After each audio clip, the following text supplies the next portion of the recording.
Hi Weirdos, my name is Artemxs, and if it were up to me, I would adopt you all. So I was scouring YouTube looking for an answer to my question, which is what the fuck is going on? And since I can't find the answer, I might as well create the answer, because you might be where I am in. I mean, like, we might be in the same...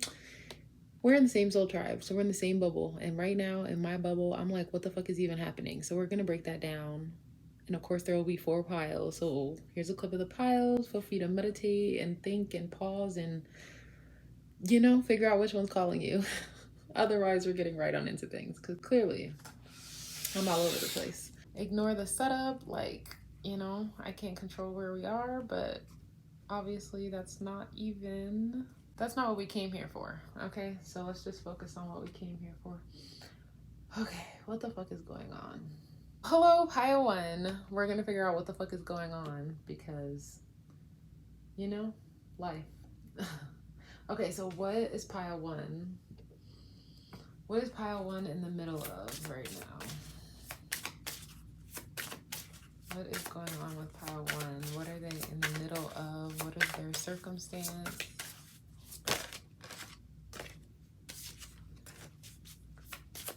That was 2 cards. We only want 1. What is this lighting? Nevertheless, we'll continue. Okay. We have 2. Okay, 2s are about balance. It says the Oak Guardian, threshold answers, open mind. I feel like you're in the middle of finally going through a door you keep closed. It reminds me of this song by NF. I can't remember it exactly. I'll put in the title. I feel like you're finally having the courage to open a certain door that has answers lying on the other side. And this could be a door of fear, but with the joy on his face or her face, whomever's face, I feel like it's something you no longer have to keep guarded. So this could be letting love in, letting truth in, opportunity. We'll see what comes out.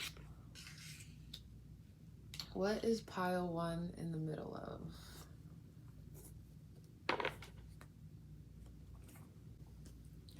What is pile 1 in the middle of?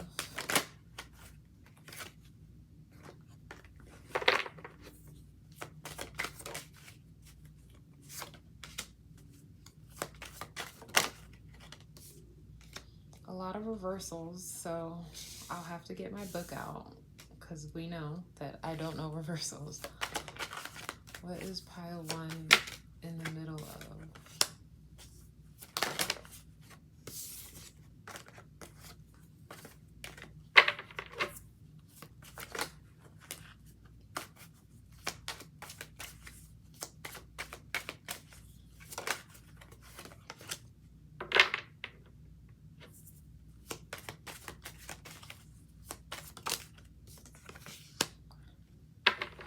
Okay, so we have Knight of Pentacles, Queen of Swords, both in reverse, Page of Wands, upright, 3 of Pentacles, 10 of Cups, both in reverse.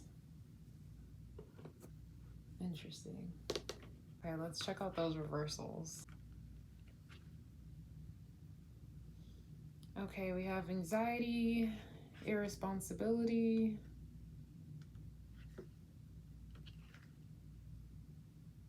judgment, pessimism.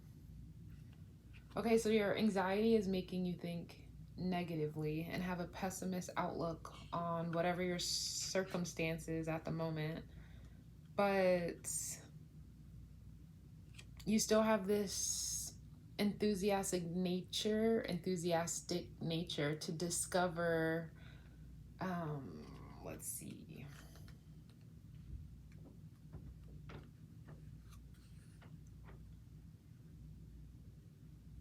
What is out there. You don't necessarily have a goal you're trying to accomplish. You just want to try a bunch of things and hope something will stick.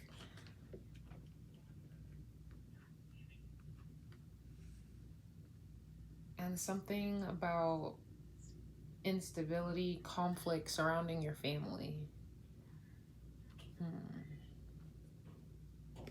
That goes back to this guardian energy, because, you know, guardians is just like your family, your parent, your guardian. I feel like you want to discover what life looks like away from them, but you've leaned on them for so long. You kind of have this outlook where the anxiety starts to trigger because you don't know what it's like to be on your own.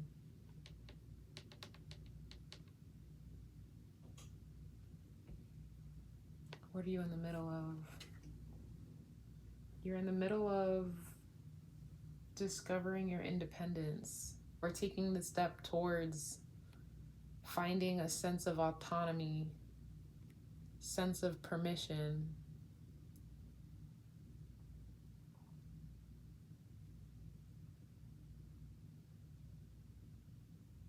Like, this is something you know you're capable of subconsciously, but maybe on the surface, this is something you're not sure you can pull off. Let's keep going. What is pile 1 in the middle of? Infinite abundance. It says you're fully supported as you devote yourself to your purpose. Which goes back again, you're trying to keep an open mind where it's like, yeah, I'm capable of this. I can do this. I'm at the right age, or I've gained enough wisdom where I feel like I can live on my own, or I can move away from home. But your anxiety doesn't put you in a position where you feel like you can truly support yourself. And that could be financially or emotionally. I hope you don't hear that sound. We have study. You're in the middle of figuring out what is really required. You're like, okay, I'm gonna need rent, I'm gonna need utilities, I'm gonna need a job that pays this amount a week. I'm gonna need this much for food. I feel like you're really trying to, it says reading, research, and education help you gain confidence and clarity. I feel like you're trying to have all of your bases covered, even maybe your parents. Again, it was dysfunctional home, like a sense of instability or conflict, and I feel like that's something you're really trying to push away from. And even though your family may be dysfunctional, they still care about you. So they're kind of like, are you sure you can do this on your own? And you're like, look, I got all my permission slip signs, I did all the things, I applied for the job, I know what I need to do. And in the back of this card, there's this hourglass. I feel like you're running out of time. Maybe the conflict is getting to a point where the home is toxic, where you're like, they're stealing part of my abundance. They're stealing parts of my joy. Being here any longer, I'm going to get to a point where like I hate my family or something like that. So I feel like you're in the middle of a turning point. Pile 1, what are they in the middle of? Books, which goes back to that study energy. I feel like you're trying to read up on all the things and really gain a sense of knowledge so that you can thrive on your own. And I feel like also that's where that anxiety creeps up, where it's like you're trying to do the best you can to find every answer, every outlook, every possible thing that could go wrong. You're like, oh, if the lights turn off, I need to learn how to use a power box, or if this happens, you know, you're just trying to get all the information possible so that you'll be able to truly support yourself as an individual.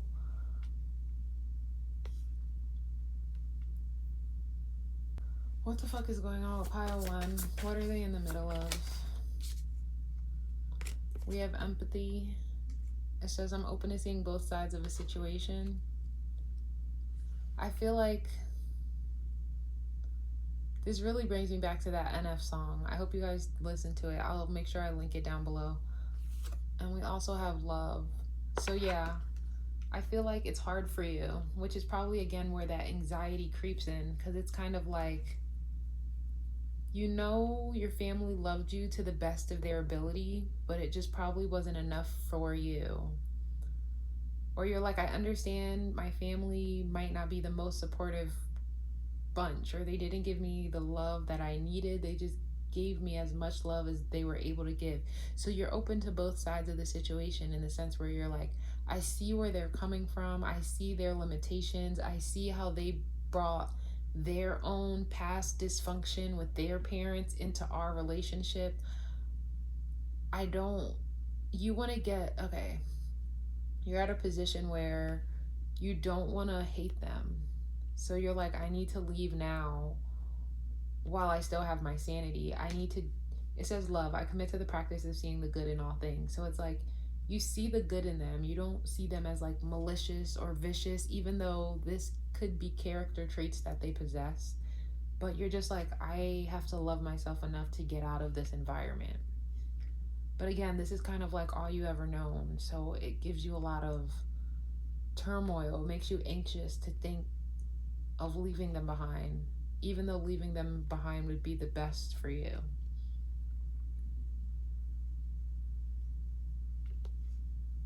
And then you're kind of pessimistic, because it's like, what if I leave this environment and I'm suffering, or I'm struggling, or what if this toxicity is in my blood? Like, what if this is something I can't escape?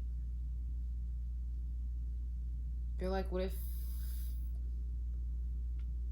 if it wasn't just my environment that needed to be changed? Obviously not, okay? Because you can't run away from your problems in order to heal, but being in a more peaceful environment, a more loving environment, could also nurture your healing.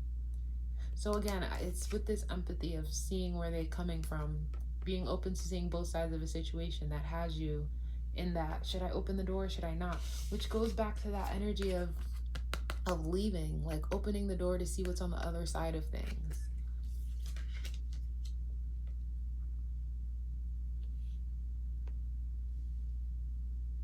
Maybe you have some siblings you feel like you don't want to leave behind. That's just for a small portion of you.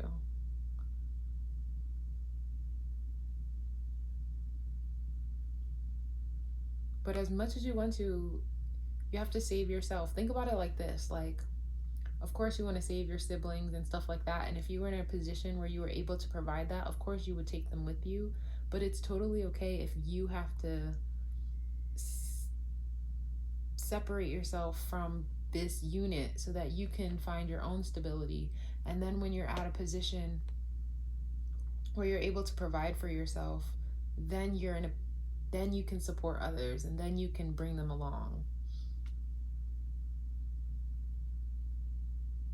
Or for some of you, I feel like you've been reading books and studying on how to like emancipate yourself, or how you can be the guardian of your siblings so that they can come along too. Because it's like, Ohana means family.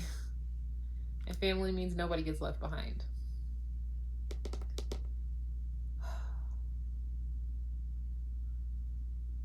What the fuck is going on? You're in the middle of family shenanigans. And both of these cards have the same like lavender appeal to them.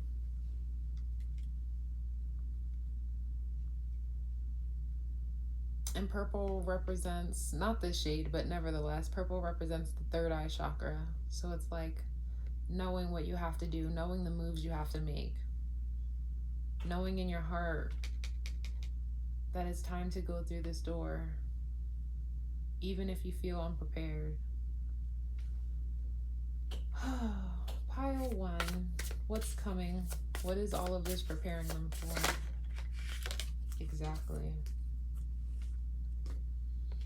Okay, so this time we have 20, and the first time we had 2, but it still represents balance. So instead of being in a household where you're trying to balance shenanigans, you know, this is balancing you in the world. It says step out. So it's like you're deciding to step through this door and stepping out of the comfort of your home and seeing what's outside, seeing what's out there. It says hidden courage camouflage.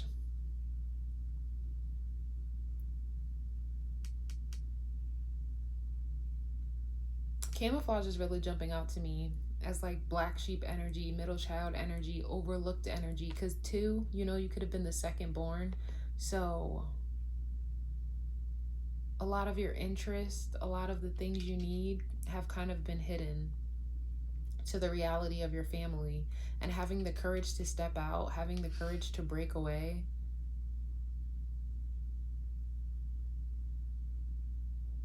Having the courage to push past these fears, that's what it's preparing you for. Autonomy of self. I feel like you never really been in a position where your essence was considered. Your wants were considered. Because maybe there's just so many kids to keep up after. Or, you know, the oldest, they get all the responsibility. The youngest get all the love. The middle child kind of gets overlooked. So it's like you having the courage to step out and see what's out there. Not hiding yourself away anymore behind this door. And I feel like also not hiding, your light, your love, your essence, but also your wants, your desires. I feel like you didn't want to be the kid that had to ask for too much. And you're like, oh, you know, I know our home's unstable. I know we don't have a lot of money, or don't have a lot of this, or don't have a lot of love, don't have enough to go around. You felt like your home life was lacking a lot. So you hid your true treasures, your true desires. But having the courage to step out, it's like, I want this. I've always wanted this. I just never thought I could get it, so I just kind of kept it to myself. And maybe all you really want is sanctuary, a peace of mind, your own bedroom, attention, like. But it's preparing you for standing on your own 2 feet. It's giving me in Harry Potter, whenever you hear about Ron Weasley, okay, it always comes from Percy and George and Fred. It's a whole, you know, like all the relatives were in Gryffindor, so he was in Gryffindor. All of the relatives had the rat before he did, and then he got the rat. You know, it was a lot of hand-me-downs. So I feel like finally being in a position where you're not a unit, you're not just another Weasley son or another Weasley kid, you're like your own person. You're not Harry Potter's best friend, you're your own individual. Finding your individuality, that's what this is preparing you for. Having the courage to leave your family unit. I said family union. So basically, it's not always a package deal when it comes to you being able to be an individual. Finding your independence. That's what's coming for you. Pile 1.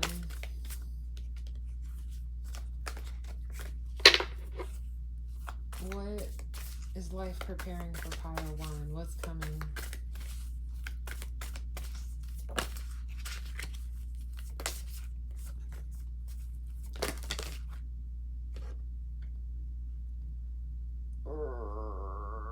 Like, the cards apply, but you know I don't like 2 cards at once, so I'm gonna just take them back. If they happen to come back, so be it. What is pile 1 preparing for? What's coming? Okay. It says you're already doing it. Stop overthinking. Keep going. What's it say? Keep facing your true north. So basically, you've been studying and researching and gaining confidence, not just because you really enjoy expanding your mind, because you're trying to learn something. You're trying to get to a position where you can provide this sense.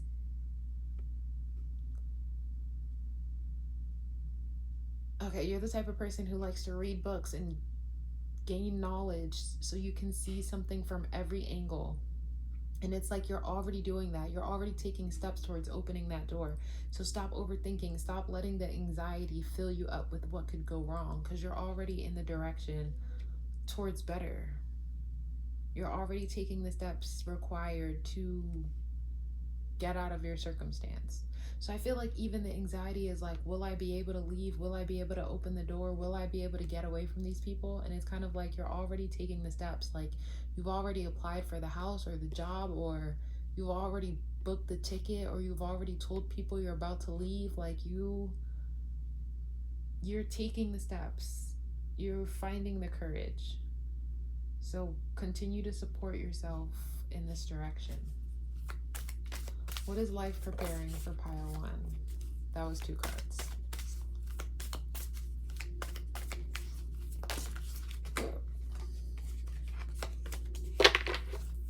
What is coming for pile 1? What is life preparing for pile 1?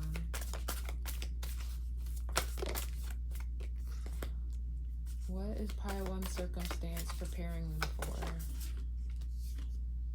We have play. Have fun, celebrate, don't be so serious.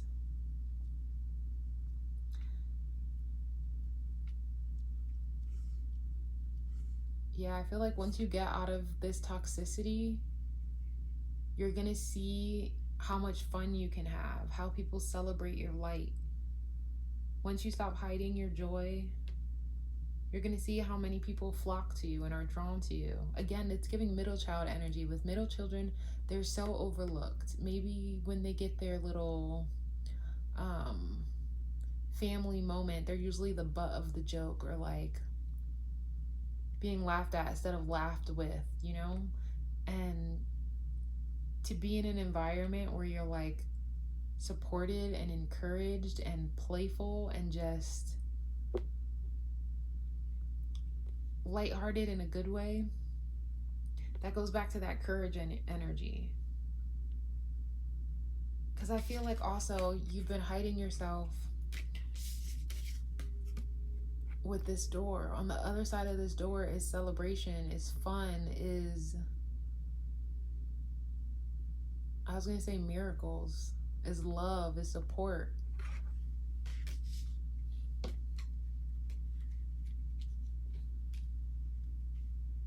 So once you step out into the light and explore what life has to offer, the joys of life, okay? Not just the struggle, not just the lack mentality, when you really tap into that sense of abundance. And for some of you, you're grown, like over the age of 21, and you've never drank before with this cup of champagne right here. So I feel like you're finally gonna, you know, have a lot of firsts. Your first drink, your first dance party, maybe your first kiss for some of you. And it's just gonna be a lot more fun than you thought. It's also giving like Cinderella energy. You know, Cinderella, she was basically a housewife, and she had to clean, and she had to do all this for her siblings and take care of them and take care of the house. And then to be lighthearted where you don't have to worry about how you affect anybody else and just be able to worry about yourself. Things won't have to be so serious. What is life preparing for pile 1? What's coming? We have get grounded. It says empaths, highly sensitive, connect with nature. You're finally going to be rooted in something other than your family. It's preparing you to grow roots on your own, getting grounded in who you are as an individual. And it's also going back to not what you can do for others, but what you can do for yourself, what you can provide for yourself, how you're able to support yourself. And then this says empaths, and this card had said empathy. I feel like you're even a people pleaser. There's a lot you let people get away with because you're like, oh, I can see where they're coming from. I can see why they'd be mad about that. And then again, you hide or you camouflage your true emotions. So life's preparing you to stop overthinking about how things affect other people and just feel rooted and grounded in who you are. I feel like this when you do that. But you're definitely going to have more fun in life.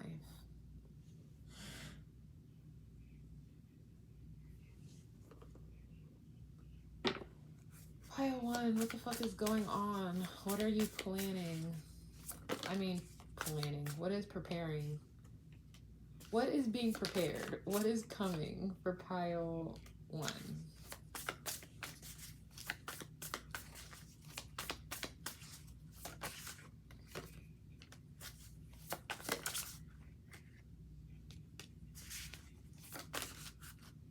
Oh my gosh, I love this for you.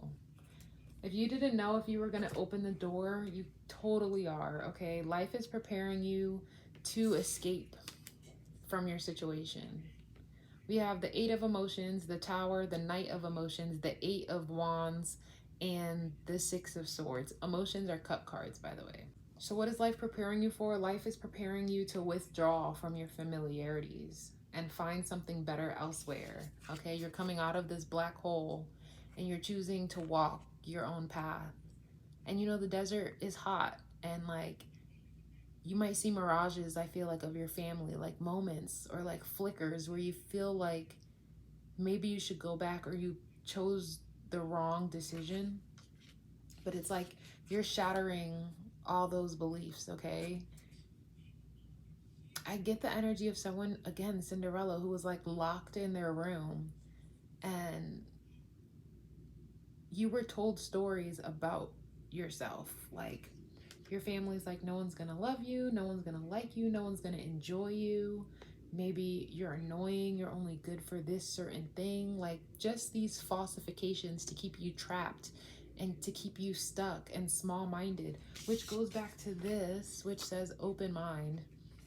So I feel like you going outside is opening your mind, is expanding your horizons. So life is preparing you for the chance to escape, to withdraw from your familiarities and shatter the beliefs you have about yourself, and to really have the confidence to put yourself out there and to like offer your cup to people, like, hey, this is me, this is what I have to offer, this is what fills me up and makes me excited and makes me happy, and I'm not hiding that truth anymore, and following that momentum to see where it'll take you. This is transitioning out of rough waters and going towards security and stability. In a different deck, this card represents like family turmoil, some like dad problems where this lady took her and her son and decided to leave those burdens behind, to not repeat generational curses. And in these images, all these people are wearing black. So I feel like you, again, with that black sheep energy, you don't even really know how bright your light can shine. You don't even know that there's like rainbows outside or like colors afoot, if that makes sense, because you've just been,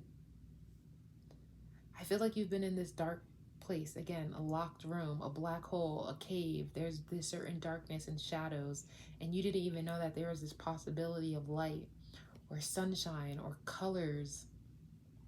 And you're gonna go and explore that like with the quickness. Once you get out and find your momentum, there's like no going back for you.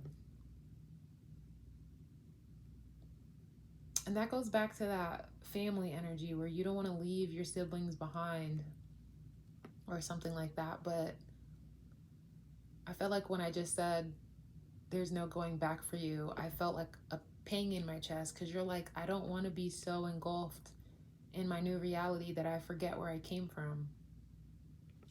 But you see this? Eventually, the trauma will fade out. Eventually, the pain will go. But this one isn't completely invisible. There'll still be some type anchor to who is still there. Like, I don't want to say to who's left behind. You're not leaving them behind. You're just getting to a position where you can know yourself, be grounded and rooted in yourself before you're able to again bring someone else into your bubble.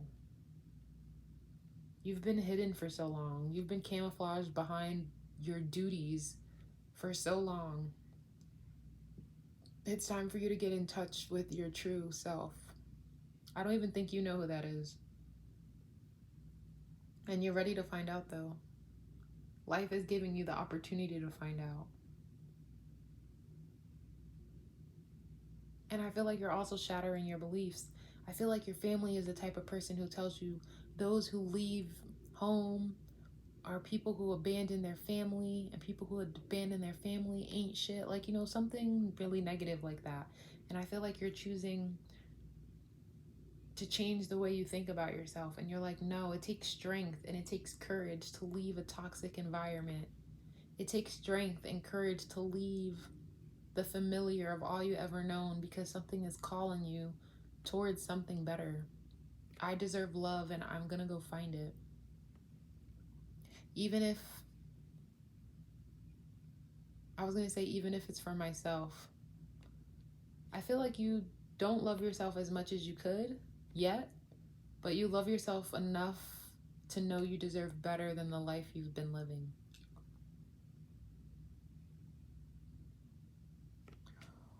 What is life preparing for pile 1? Yeah, I love that for you. We have generosity, which came out to 40. So remember the first time we had 2, and then the second time we had 20, and those 2's together equal 4, which is this, and 4 represents stability. So with this generosity, it's like you're finally feeling the warmth. You're coming out that dark room and that black hole, and you're feeling the sun. And to see how people are easily love you or are generous towards you, or I feel like you've never seen the beach before, and you're finally going to go to the waters, and you're going to feel so tranquil and so safe. I just seen 3333 on the clock. I feel like you're going to collaborate with your soul tribe. You're finally going to find people who understand you, or if they don't, they have the patience to get to know you. I feel like you've been around a lot of selfish folks, and to see how kind and generous and forthcoming people are is going to be a pleasant surprise for you. What's coming for pile 1? What is life preparing them for? Yeah, rescuer. You're rescuing yourself. It says provide strength and support to others in crisis. Acts out of love with no expectation of reward. This makes me think that you will be able to rescue your siblings for those people who don't want to leave anyone behind. And again, this goes back to that water energy. But I feel like also it's being able to rescue yourself.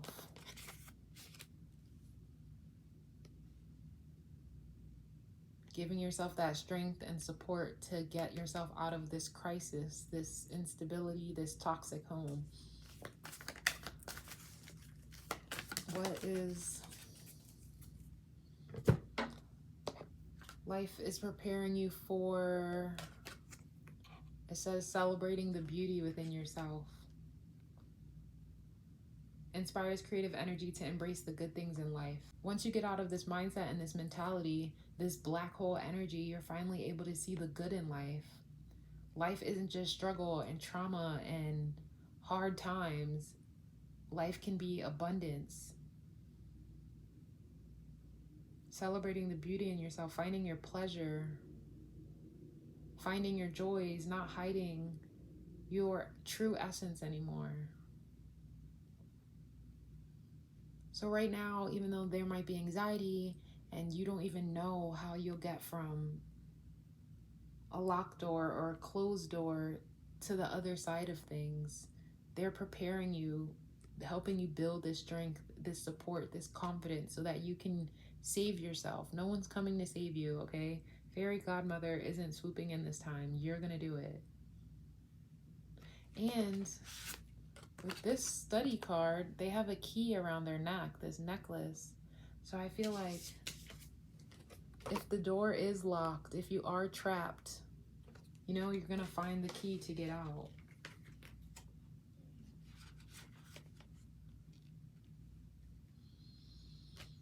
Okay, how can pile 1 lean into this change? We have step away from the crazy making diet for a hot second. Kale and spirulina taste like ass. Eat some yummy shit, bacon, chocolate, beer, get some. This goes back to embracing the good things in life. I feel like you always wanted to be the good kid. You're like, if I'm the good kid who always does what my parents say, maybe I'll get some more love or some more attention, or I'll get more appreciation for not being like the problem child or anything like that.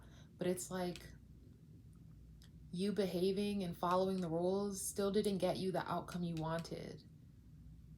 Which goes back to the lies people tell us when your family is like someone who leaves their family and abandons them deserves to be neglected, or, you know, anything like that. And it's kind of like, these aren't rules in life. These were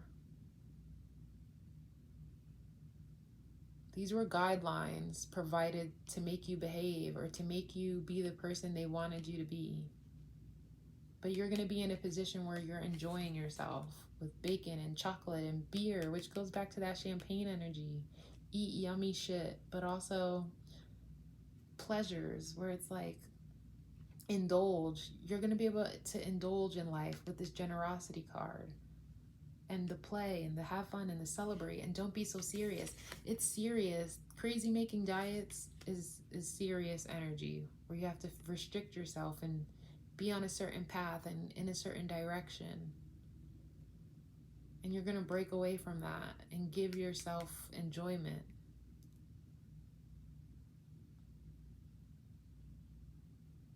And it's kind of like, again, remember with the empathy card and being open to seeing both sides of a situation, you have been on the situation of being restricted and being taken advantage of and being like a rule-abiding citizen. And now to balance the scales, you have to allow yourself a heaping load of pleasure and enjoyment and celebration and good things, to go from that black hole and that darkness to seeing the light. Like, that's how you balance the scales. From being all about the family to being all about yourself. It's not selfish. This is how you balance the scales.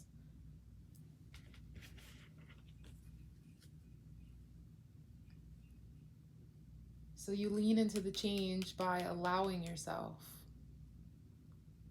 good things. How does Pile 1 lean into this change?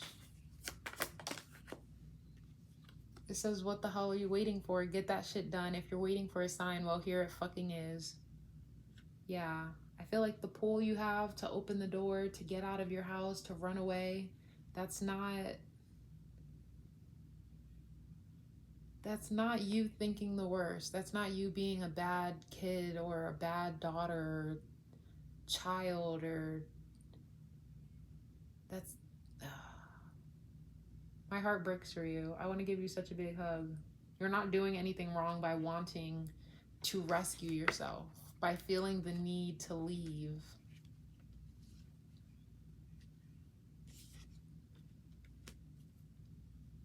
But this is your sign. How do you lean into it? You go after the things you want. We also have make better fucking choices. If you're pissed at where you are, then stop taking yourself there. And all this orange, I mean, this is blue, which is throat chakra, speaking up for yourself. But with this orange energy here, it's giving me sacral chakra energy. Make better choices. Stop letting them control you. You're old enough to do better, to do more. And then I told you 3333 was on the clock, and 333 is on the time. How can Pile 1 lean into this change?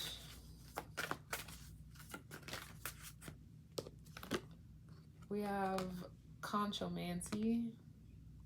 It says 32, which is number 5. 5 is all about transition and change. It says Seashell Divination, Wisdom of Shells, which goes back to that water energy I was talking about. I feel like you've never seen the water before. But the Wisdom of Shells is giving me the energy...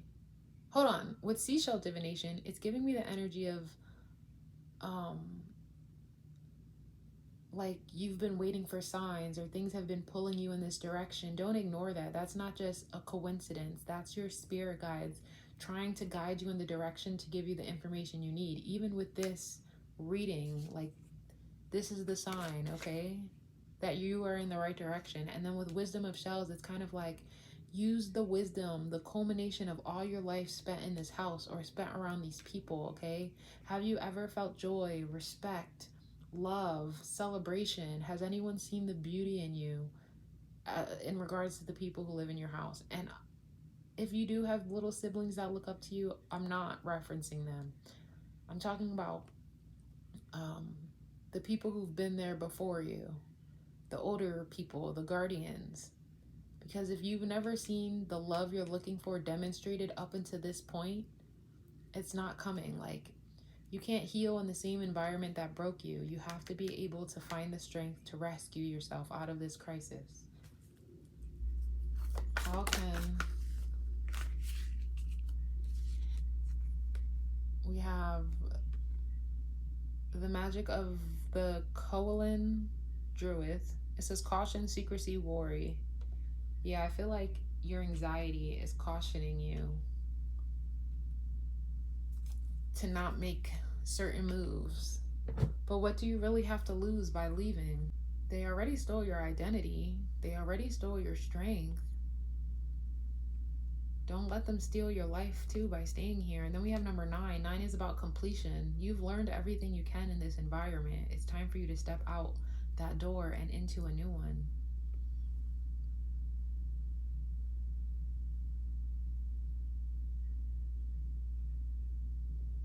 It's time for you to turn your back on your familiar.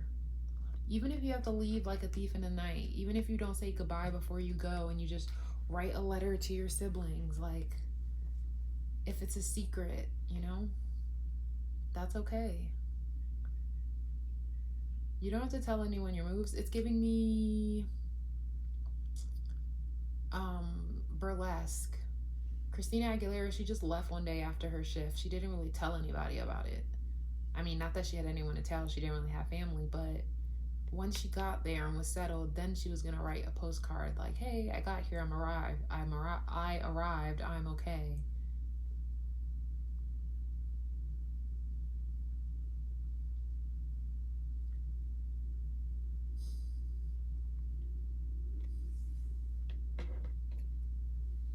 How can pile 1 lean into the change? We have complexity, which is more orange energy. How can pile 1 lean into the change?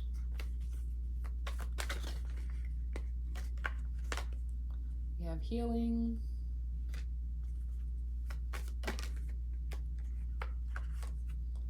And opportunity.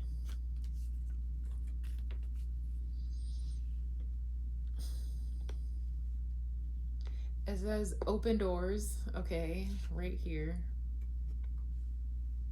Open doors, which goes back to the beginning of what you're in the middle of right now. You're in the middle of this closed door, but soon you'll find the courage to step out. You lean into this change by welcoming the opportunity to create the possibility to open this door. We have educates, make curious, transforms, adjusts, complicates, clashes, irritates, and then we have release, softness, generational trauma. I mentioned that. Generational curses. You don't want to be a reflection of your parents. You don't want to continue to bring this pain into new relationships. We have personal development, healing powers, growth, amends, release, forgiveness. Forgive yourself once you get to your destination for having to leave like a thief in the night, for having to have this secret development. You know what I mean? Maybe one day you'll be in a position where you can explain and communicate why you had to leave in order to develop, because you didn't want these inherited issues. And yeah, of course there's self-doubt. There's always doubt when it comes to things we truly want, but that doesn't mean we don't go for them. And then it's like right here. Of course you're gonna cry. Even making the right decision feels sad sometimes, but that doesn't mean it's the wrong choice. You want love, right? So you have to heal. And you have to heal in an environment that's not this one. I've been chatting forever, but like, you know, you really gotta know what the fuck is going on in life. Advice about your circumstance. Pile 1, advice about their circumstance. It says, as I release the past, I awaken to possibility and allow my true essence to be revealed. Which is what we've been saying from the beginning. You have so much hidden within yourself that you haven't even explored yet. Explored? Is that a word? It's going to be a word today. As you release the past, you can always carry your family in your heart, but you don't have to be with them. You release the past by opening the door, by getting yourself out of that situation.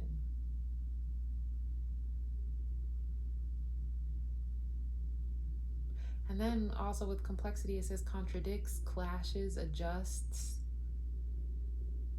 So, you know, your family could complicate the situation and clash with them, like the situation, and they can completely miss the mark on what it means to love you and care for you. But that doesn't mean you can't love them from a distance. You can keep them in your heart. But again, even here, it's time to open the door. It's time to breathe in fresh air. For some reason, this blue blob right here reminds me of multiple things. I don't even know if you can see what I'm seeing. The little spikes remind me of the Statue of Liberty, so it's kind of like go find your own freedom. And this angle looks like a parent talking to their child. And it's kind of like in any other environment, even when it comes to college, maybe they convince you to stay home when it came to college and not leaving. And it's like any other circumstance or environment, a healthy relationship between your parent and you, they would have supported your exploration and your wanting to discover more of yourself. They would have been excited to let you flourish. So if your parents or your family has been keeping you trapped, that's a sense of control. And it's time for you to take control and make better choices and do something different. You've been the obedient, good kid. It's time to rebel. More advice about Pile 1's circumstance. We have Meow Shan, the Princess of Mercy. Giving is receiving. The energy of the universe is merciful. Giving is receiving. Yeah, I feel like when you give your true essence, you're going to see how much support you receive. Giving is receiving. That's, again, that balance energy. And I feel like you've been giving a lot of yourself to your family, but you haven't received what you've been looking for. And then with this apple in her hand, apples represent temptation. So it's like you're almost tempted to stay. But remember what happened to Snow White? She was poisoned. Don't let them poison you anymore. With these butterflies, transform, evolve into your next cycle, the next evolution. And then we also have Bridget. It says, the goddess of the eternal flame. I am an eternal flame, and each day my light grows brighter. Which goes back to that black hole energy and finally stepping outside to see your light. And these two right here, both with the redhead energy, it's like showing off that fiery strength that you kept hidden for so long. Some of you might even want to dye your hair red. Get that done, okay? Actually, there's a lot of redheads now that I look at it. This person has red hair. This is like a auburny, strawberry blonde, reddish hair. Maybe that was another thing. You had to be a good kid and listen to your parent, and your parent was like, don't dye your hair because the floozies dye their hair and you don't want to be associated with them. Here's another redhead, strawberry blonde vibes. And it's like, live to your heart's content. Go where you are pulled to go. Okay, but this is what I have for you, Pile 1. Good luck with everything. Be ferocious. Be courageous. Show yourself the support and love that you never received. Give yourself a fighting chance. Okay, until next time. Bye. Hello, pile two. So this is what the fuck is going on. We're just gonna get right into it. So what is pile two in the middle of right now? What is pile two in the middle of?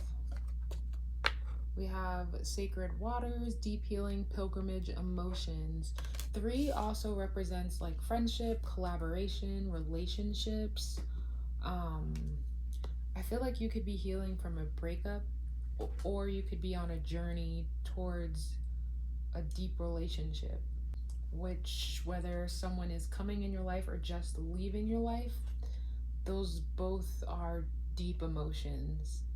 So we'll see what comes out. This right here also is reminding me of Hawaii. And then we do have all that, those fires and just the overall struggle that's happening in Hawaii right now. So maybe it's more of a breakup. Let's keep going though. What is pile two in the middle of? Yeah, we do have death, which goes back to that Hawaii energy I was feeling. The death card doesn't mean death. It means like transformation, maturity, metamorphosis. But the fact that I said that and then that card came out, that's interesting. That's also Scorpio energy, by the way.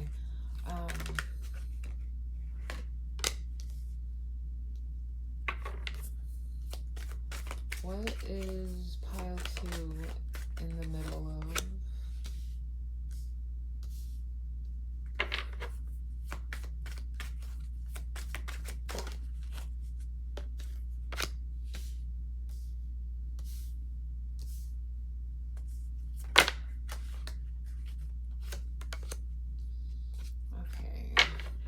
So we have Scorpio and Sagittarius energy, and then we have the S right here for sacred waters.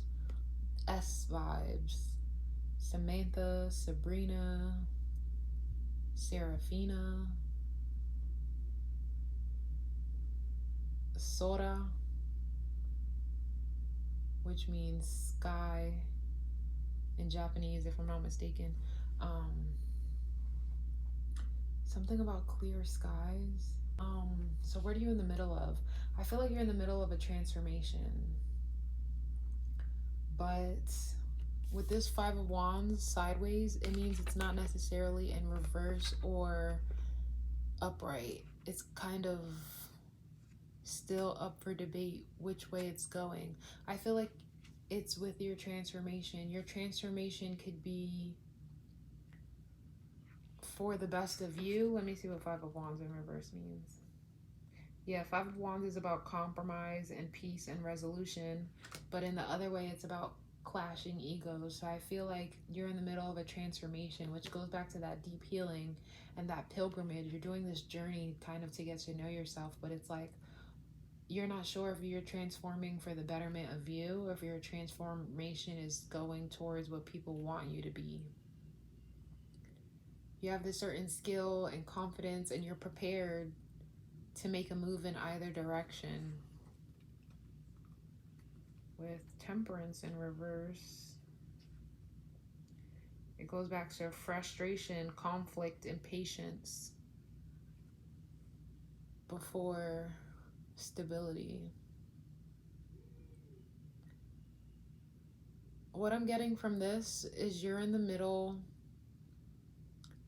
kind of like a glow up or kind of like puberty vibes, right? I mean, you could be 50 years old and still be going through this energy. Don't let like the puberty word dissuade you from this being your pile, but it's giving me the energy of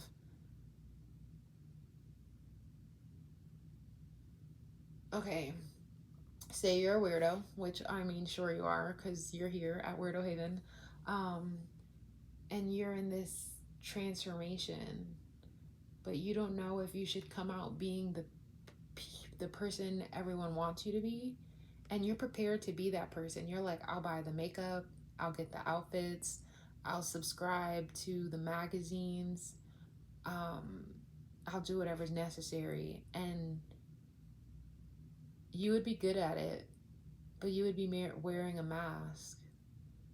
You're like, or do I transform to find my sense of peace? And again, you're still prepared to do that also. It's giving me like,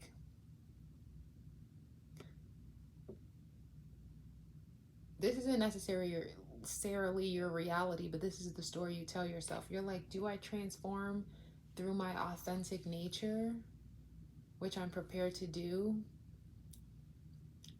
but I don't see many people around if I choose that option? Or do I choose to transform and get like the boob job and the butt implants so I can disguise myself to be what other people want me to be, but at least people are around? Yeah. It's a sense of like materialism. So you're like, either way, I'll be stable. Either way, I'm able. It's also giving me like a role. Say you were hired to be an actress in this movie and you're like, I could choose to play, like any role you give me, I'll thrive in, you know? But it's like, do you want to be hired or cast in a role, or do you want to have the opportunity to be your true self? And you have the skills, you have the capabilities to do both. And also what I mean by that is some people, they can't fake well. They can't wear a mask well. They can't blend in to society's desires well. But you can. So you're like, I can blend in like a chameleon and be what other people want me to be, or I can stand on my own 2 feet and be what I want to be. I'm prepared to make moves in either way, and each way is going to be hard work. And it all comes down to this card of being what other people want you to be, feeling like you're in competition with people and feeling like you have to compete, or finding that sense of peace and that sense of compromise within yourself where it's like, maybe I'll have less people around me, but at least I'll have my truth, I'll have my essence, I'll have my authenticity. So you're in this healing phase of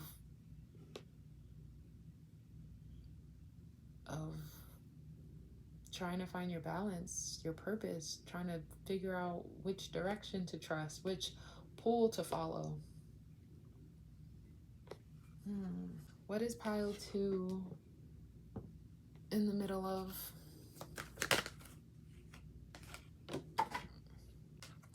Exactly. It says options. The choice is yours. It says consider the possibilities that are open to you. And that's exactly what you're doing. Your possibilities, your options. You're like, what will balance my scales? Do I want love from others, or do I want love from myself? And then this goes back to that boob job energy. It's kind of like, can I love myself with the skin I'm in, or do I feel like I have to change it?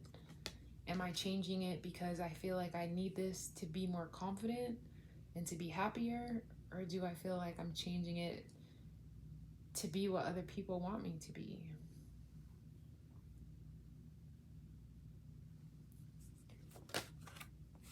And then we have sensitivity.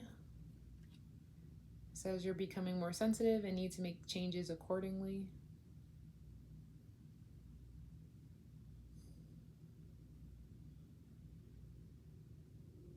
This is also, maybe this goes back to a relationship thing, like I said. Maybe you're in a position where you just got out of a relationship and things they told you is kind of lingering in your mind, because right here, this black and white is making me think of bride and groom.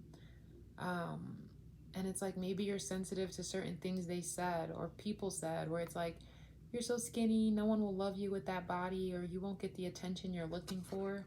And it's kind of like, don't make rash decisions in a heightened emotional state. Which goes back to that emotions in the beginning, deep healing emotions pilgrimage.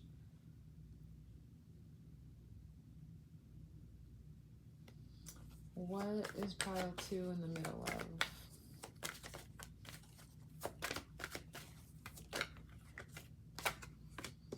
We have yoga. It says your life is enhanced by yoga, stretching, and exercising. That brings me back to finding ways to balance yourself and that sensitivity. You're kind of like, let me meditate and clear out these emotions. Because again, with this deep healing, with yoga, goes back to meditation. You're trying to get a clear mind. You don't want to be influenced by other people's perceptions. You want to, and then when I said balancing the scales, we have the chakras vibrant and present. So it's like you really want to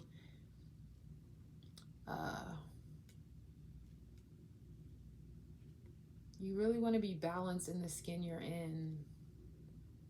And then temperance is about, you see, this is water. Water represents emotions. So it's like juggling those emotions, keeping these emotions at a distance, but still having a sense of groundedness within yourself, a sense of stability within who you are as a person. So it's like,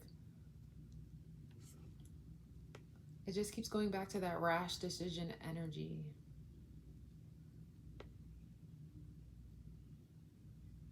Where you have a million options available, you just don't know which one to focus on right now. And you're like, am I being too sensitive, or is this necessary? Am I doing this out of spite or out of ego, or is this something I truly want? Will this make a difference, or is this just something I think I need? It gives a lot of indecision energy. And then this also makes me think of this card with this her right here, this like hands in her head.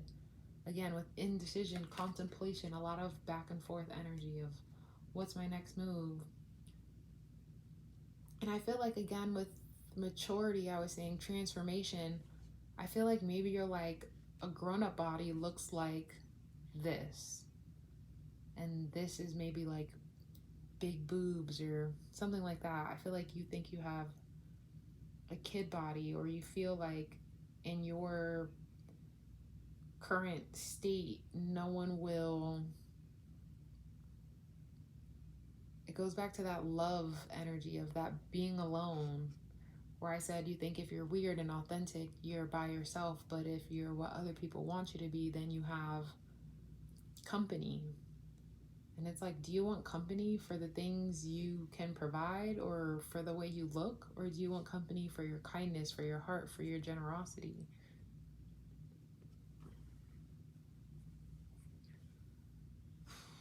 What is pile 1 in the middle of? We have perseverance. It says, I know I can do whatever I set my mind to. And we have doubt. It says, I release the need to know all the answers. Yeah, doubt goes back to that energy of, am I doing it for others, or am I doing it for myself? And perseverance, I know that I can do whatever I set my mind to. That goes back to being able to play any role. Oh, I could play the popular kid, or I could play the weird kid. The weird kid is more, in line with my true essence, but I know I have the skills and confidence to fake it till I make it and play this part also. So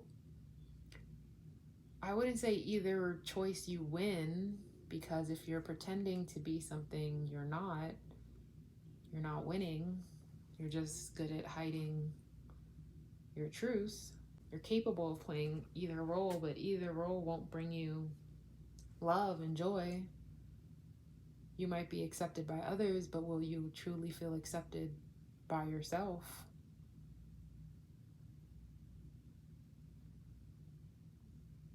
And with these doubts, I feel like you're almost ready to schedule the appointment, and then you're like, no.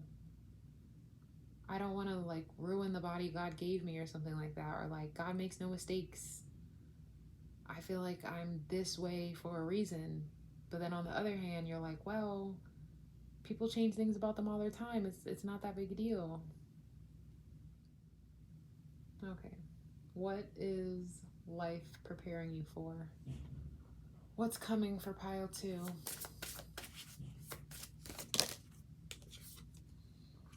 We have strength, growth, stability. And with 10, that goes to number 1. 1 is about new beginnings. Growth. That's definitely what the Death card is about. And with stability, that goes back to this energy right here of feeling stable, grounded.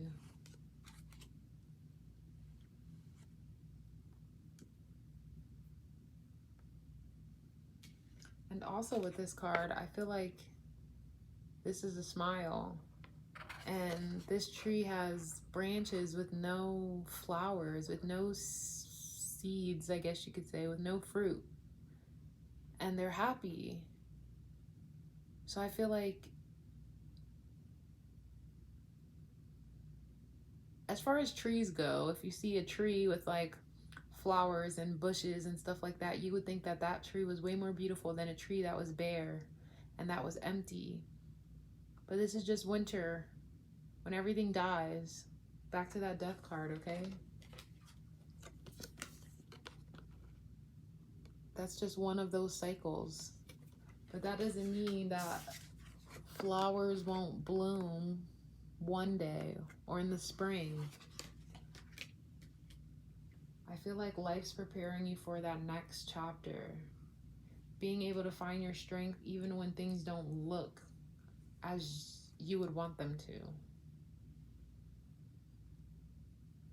I feel like you're gonna find your strength to choose what is authentic to you instead of what's acceptable to others.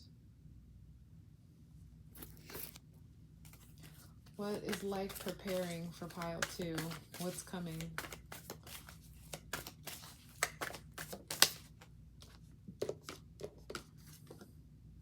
We have leap. You go first, the universe will catch you.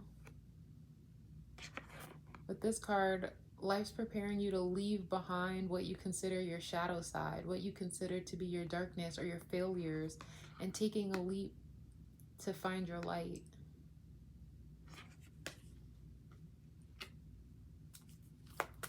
What is life preparing? Awakening. It says energetic upgrades, a new way of being, integration. Yeah, you're going to awaken to your truth. A new way of being, that goes back to that number 1, that new beginning energy.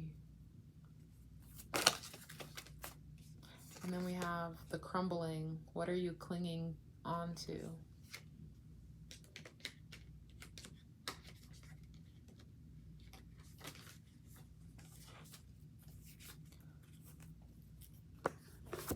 Which again goes to that leaving the darkness behind and opening the gates to see your light, your true essence in the middle.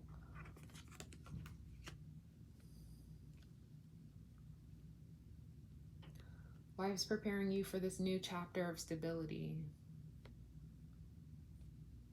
And then when I said cycles with the trees and the spring, and then this is a full moon, and then this is like a crescent moon, because you know moons have cycles and they change and they don't always stay the same.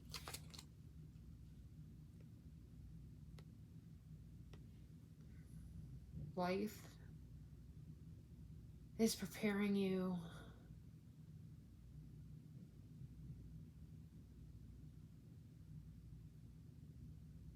for this awakening. This makes me think also of death, with Sleeping Beauty in particular.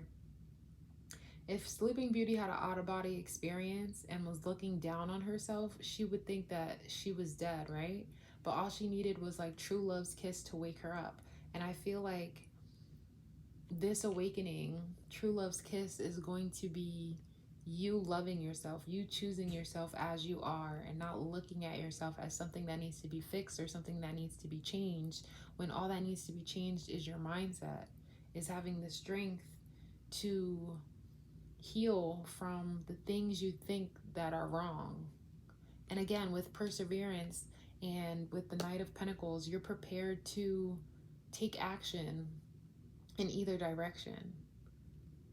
Whether for others or for yourself, you're ready to make the move. So I hope you can't hear that. So, and then also with this electric energy, I feel like it's like an electric shock, like something's going to shock you awake. It could be, maybe you read about boob jobs and you found out every 10 years they have to be like changed, or there was this interview with Kaale where she said she had a boob job and like she felt sick and her mind was cloudy and like all of these things went wrong, and she found out it was because of her implants, and once she got them removed she felt like clear-headed again and things weren't so foggy anymore.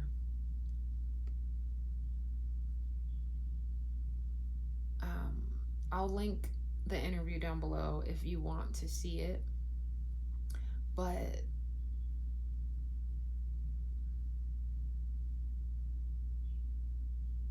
it doesn't even have to be that. I just got the image of like gender affirming surgery, and maybe you don't want it, but you feel you need it to conform to what other people's idea of a girl or a boy or a person means. But you're like, that part doesn't bother me, so you're actually gonna find the confidence and the strength to find a sense of stability, because you're not trying to be the perfect demonstration of a specific gender. You're trying to find the perfect demonstration of what it means to be you.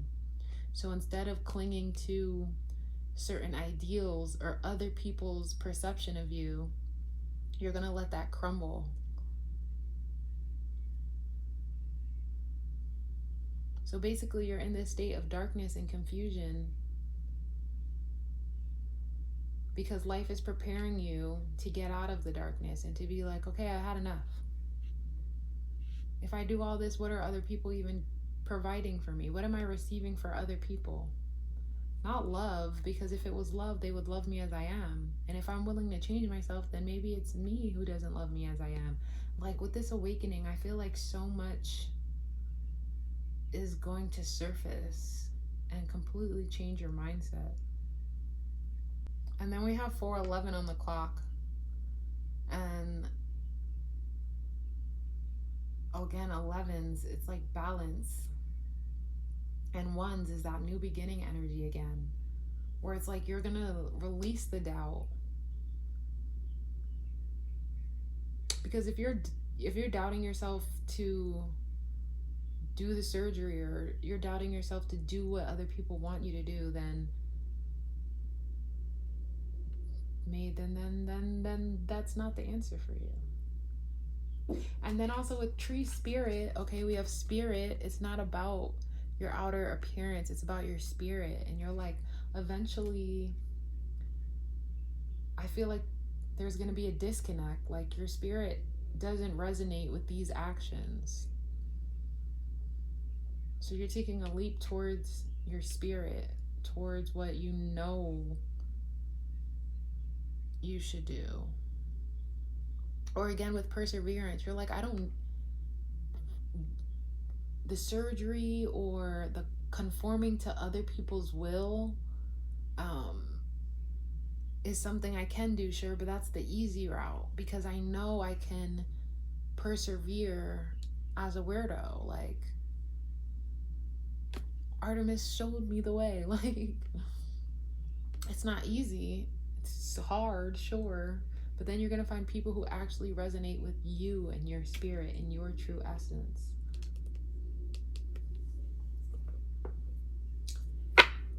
What is, hold on.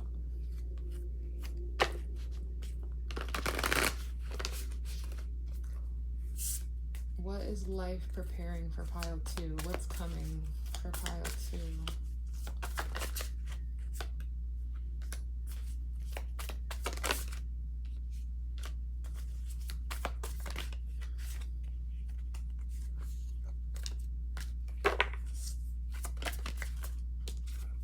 A lot of 7s.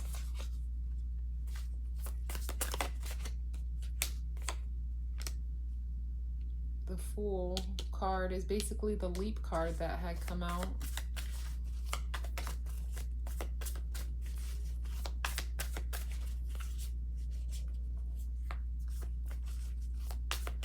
Pile 2, what is life preparing for pile 2?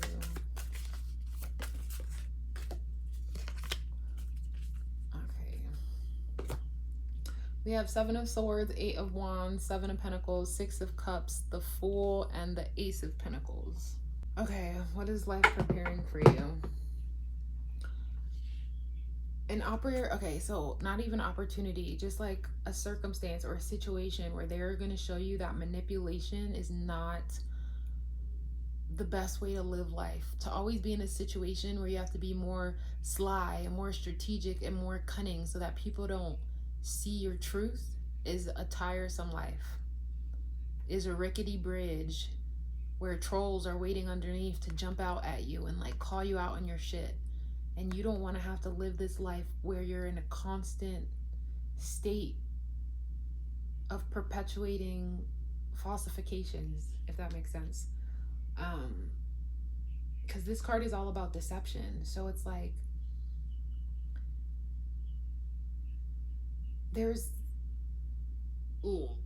what's coming is a situation where you are going to see the deception, and it's quickly going to put you on a path where you're like, what am I truly investing in? I remember a time when I was a kid, all right? And if I was a kid and think about a kid who's like, oh my God, I'm so ugly. No one's ever gonna love me. I can't wait till I'm old enough to get boobs. And you're just kind of like, that's not what life is about. You don't need those things for someone to love you. You know what I mean? You just need to love yourself. And then you're kind of like, oh my God, what am I telling myself? Or you're even like, what kind of example am I setting for my nieces and nephews or whomever by going down this path? Or even with this card, with the combat boots, but also with the dress, it's giving me like tomboy energy or like non-binary energy or like a versatility or gender fluidity, something like that, right? So it's kind of like I can invest in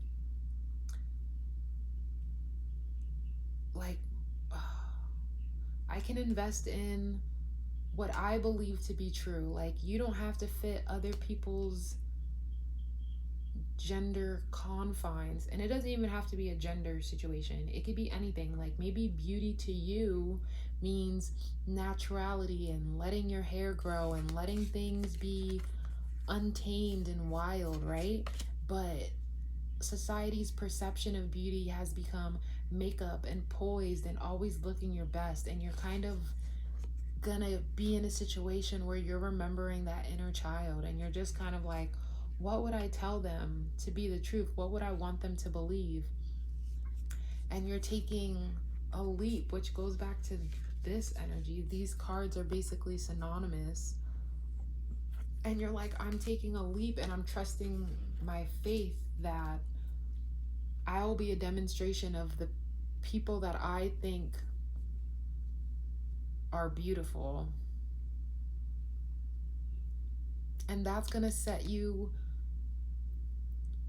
again, with a new beginning. It's going to have you investing in a new outcome. You're going to see potential for a new path. And I'm not saying you can't still wear makeup. I'm not saying makeup is bad. Nothing like that. It's just kind of like, I feel like you're going to have an interaction with the kid. Also with this card, it's kind of like bending down. Imagine a kid was right here, bending over to kind of get eye level with a kid. And you're telling them a certain thing, or they say something to you that's just going to kind of trigger you to make you think differently. You're going to recognize that flowers bloom where you water. Is that the quote? I don't really know how the quote goes, but basically, you're going to choose to water your essence to make that bloom.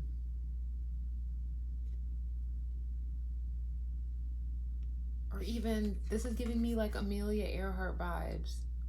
Or even, I don't know, I just thought of Harriet Tubman. Like, back in the day, they didn't have time to worry about if their boobs are big or if they had the right makeup on. There's bigger things that matter than this. So it's kind of like Harriet followed her North Star, right? She is beautiful because of her strength. to find freedom, but then to go back for others who didn't know the way without her. So I feel like you, like with this card, if you can't find your way, you're gonna make your way. You see how this is black and white, and then the black and white becomes the path? It's like you found the momentum to create your own sense of stability. So it's like, if you can't find your demonstration of beauty, be that demonstration. Life is preparing you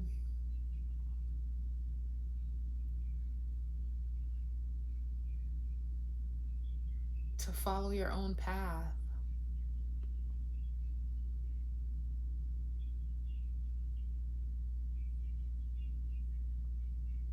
It also gave me the vision of, like, when looking at this card, it's like, say you live in, I thought of New York, but I mean, New York has trees and stuff, so not exactly, but like, say you're in a desert, or say you're somewhere, honestly, I just thought of a lot of buildings and I saw a lot of concrete, and it's like, you feel like you have to be hard, like these other buildings you see, but you can choose to plant a tree. Like, you can merge. What am I thinking? You know, sometimes in houses they have that industrial look, and other houses have a more natural look and have like wood fixtures and exposed bricks and all that kind of stuff. And it's kind of like you are finding a way to fuse both those energies so that you can find where you fit, which goes back to that gender fluidity and fusing masculine, feminine energies. Let's keep going. What is, because, you know, I haven't recorded in a few days, so I feel like my tangents are just tangenting, so I need to like reel myself in. Yeah. And this was the start and this was the end, and they're kind of the same color. But instead of you being in this shadow and in this darkness, because look, she's barefaced up here, and when you flip the card, she has like this makeup on and this smoky eye, and she looks very kind of evil, honestly. So it's kind of like finding your sense of self. And then in the end, again, it has the same colors, but this one, it's flourishing and there's growth. And they do have makeup on and blush, but I feel like this person would have like underarm hair if they lift their arm up, you know, like body hair. So it's like there's still beauty in this. Beauty doesn't have to look just one way. Beauty is what you make it to be. Beauty is in the eye of the beholder, so why can't your eye behold a sense of beauty, if that makes sense? What is life preparing for pile 2? 2 cards, we only want 1. What is life preparing for pile 2?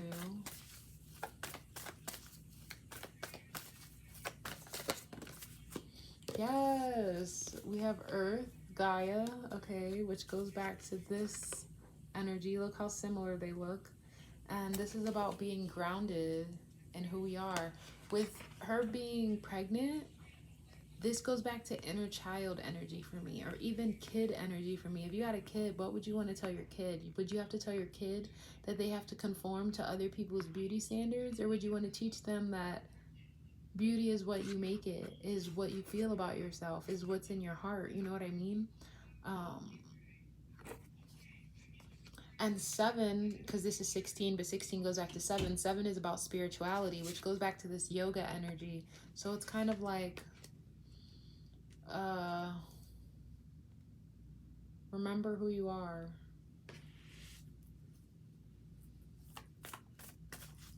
Don't be influenced by who people want you to be. Remember who you are. Remember where you started. Remember where you came from. What is life preparing for pile 1? We have hero, heroine. It says passion for a journey of personal empowerment. Exactly. You're going to come out of this confusion of feeling like you have to be what other people want you to be. And you're going to escape this false sense of self, and you're going to be empowered by what you're capable of.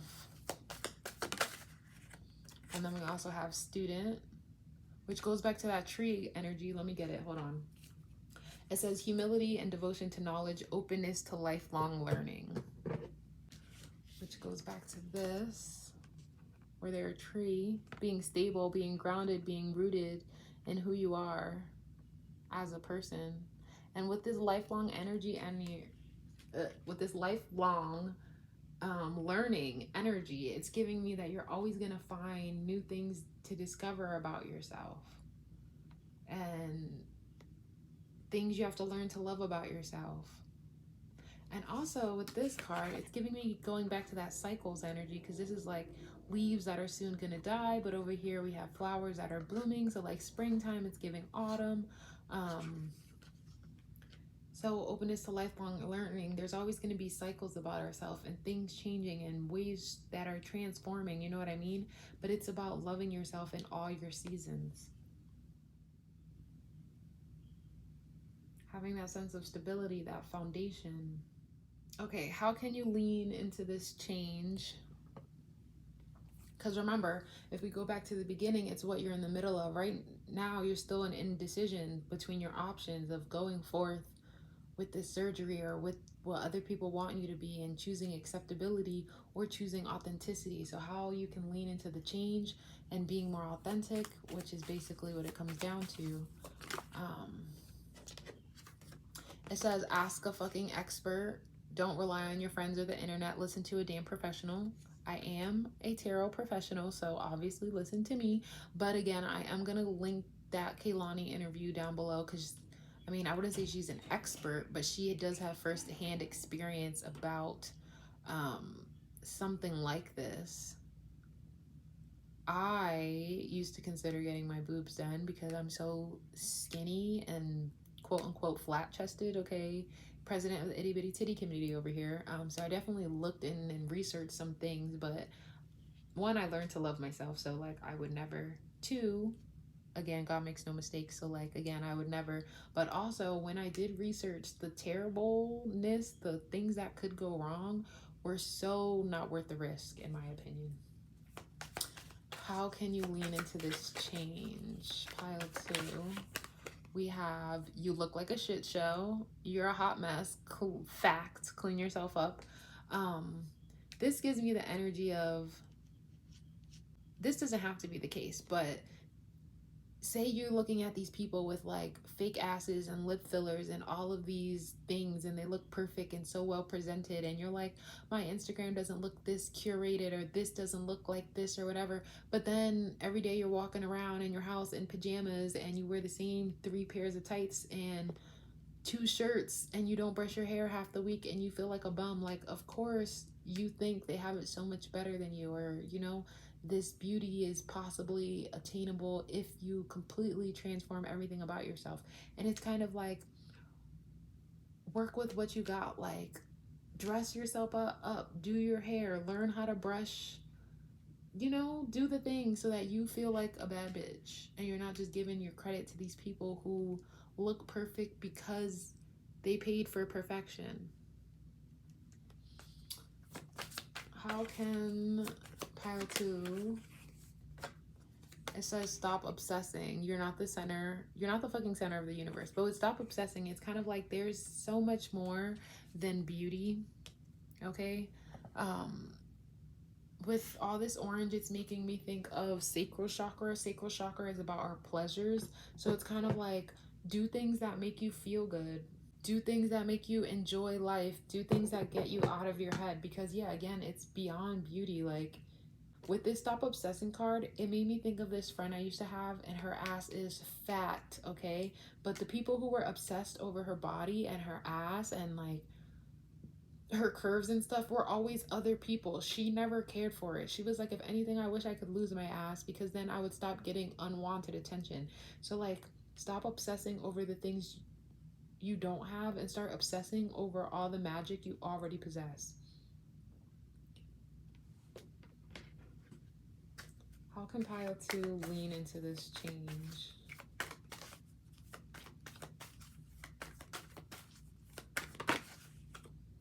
Oh, I think I remember what I was saying. I was saying this was orange and it reminded me of the sacral chakra, and sacral chakra is about pleasure, and it's like find, if you want to obsess over anything, obsess over the things that make you feel good, that bring you pleasure into your life, that have you so distracted in life that you forget what you even look like. You ever been outside in the house and you're having such a good time with your friends or just enjoying life, and then you get home and you're like, oh my God, I look like that the whole time. Why didn't nobody tell me? And it's because you were so distracted by joy, you didn't have time to focus on anything else. Or you ever been out and then you're enjoying yourself, and when you get home you're like, fuck, I didn't take any pictures, and it's because you were so busy living in the moment. Like, do those things that make you feel so amazing, you forget to document it. Like,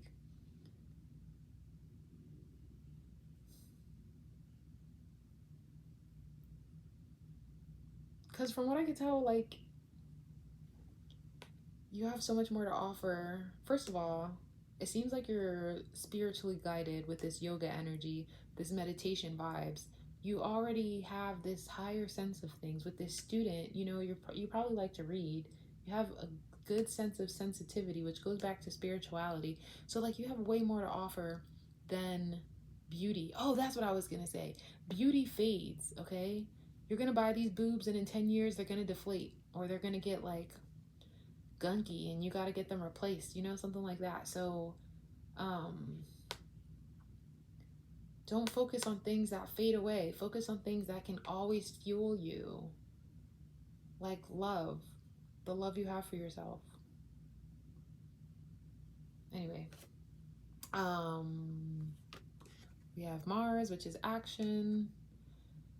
It says strength, sex drive, which goes back to pleasure, impulses, workouts. Yes, first of all, working out helps you feel better about your body and about the skin you're in. And you could even take up like boxing or karate or something like that to help get rid of that anger. With leadership on here, it makes me think again of that inner child, or taking the lead of what you feel as though beauty should look like to you.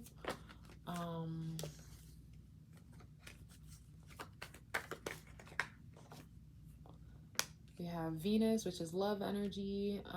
It says beauty, romance, receiving, magnetism, attraction, pleasure, again,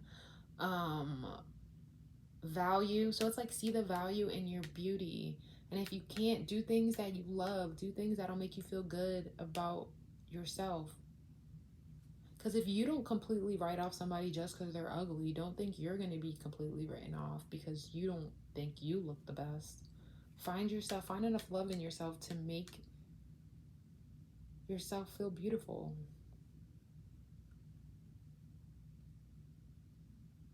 Because, like, do you really want an ass? Like, do you really want ass shots? Or do you want the attention people get from that thing?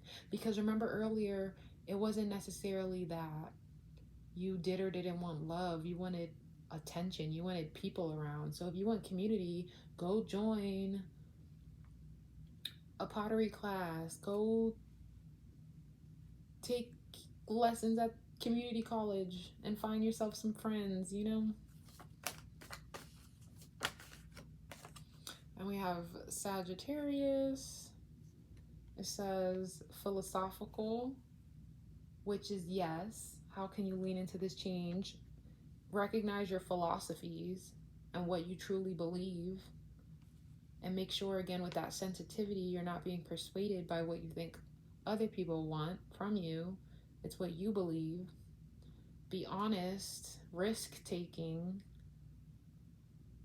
You think going under the knife is taking a risk. That's not taking a risk. It's so easy to be what everyone else wants you to be. Taking the risk is choosing to transform. What's the word I'm looking for? Choosing to transform in your vision is taking the risk. Conforming to what other people want you to be, that's not a risk. That's easy. We have happy-go-lucky, adventurous, honest, generous, independent. I feel like you have to have an independent mind, independent from the hive. See? Itty bitty titty committee. Like, you could literally see my freaking rib cage and the bones. Like, come on now. If anyone knows the struggle, it's me. But I don't mind it at all because, hello, I love laying on my stomach. And I don't want to be sore all the weeks it takes to heal some shenanigans. And, which I thought this is so funny, I was like, people get ass shots because they think they could just skip the gym and go straight for the shots and then get their desired butt. But then I found out that you still have to exercise even if you get like butt implants, because you have to keep those muscles toned or whatever. So you're not really skipping the step. You still gotta go. So I just thought that was a waste of money. I don't know. Then you gotta buy new clothes. The freaking surgery already done cost $10,000s. Then you gotta buy new bras. You gotta buy new jeans. That's a lot. Anyway, how can pile 2 lean into this change? You see? Exactly. How can you lean into this change? We have 33, and it says experiments, manipulation of nature, forcing change, cruelty in the pursuit of knowledge, arrogance. And then right here it says arrogance in the pursuit of destructive knowledge, cruelty in the pursuit of knowledge, being cruel to yourself in the pursuit of knowledge, in the sense that you think you have to do certain bodily experiments, Frankenstein, to get your desired result. But with experiments, I feel like you have to experiment with putting yourself out there as you are now, but to the best of your ability. Like, don't just, hunch back, walk outside like, hey guys, I'm here. Experiment with how much confidence you really have, how much of a leap you can really take, how awakened and grounded in yourself you could really be, so that you're walking outside not looking like a shit show. You're walking outside with beauty and charm, ready to receive love. Like, don't just count yourself out automatically.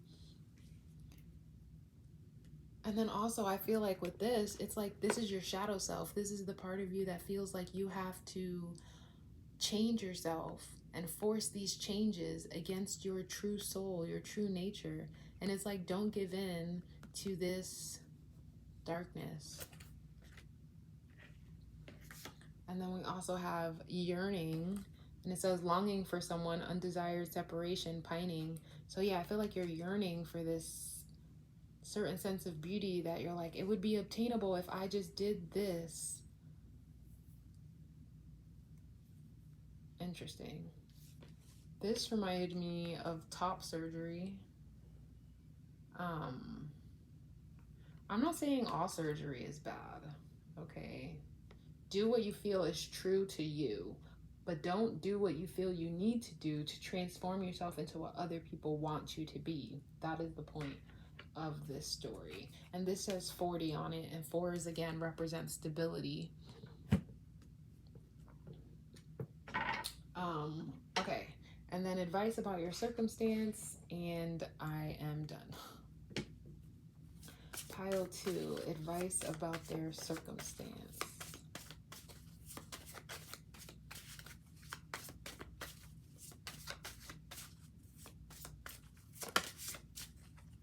And because I mentioned top surgery, and then we have experiments here, so it's kind of like, have you experimented all you can first? It's like, have you tried all the things and all the avenues first?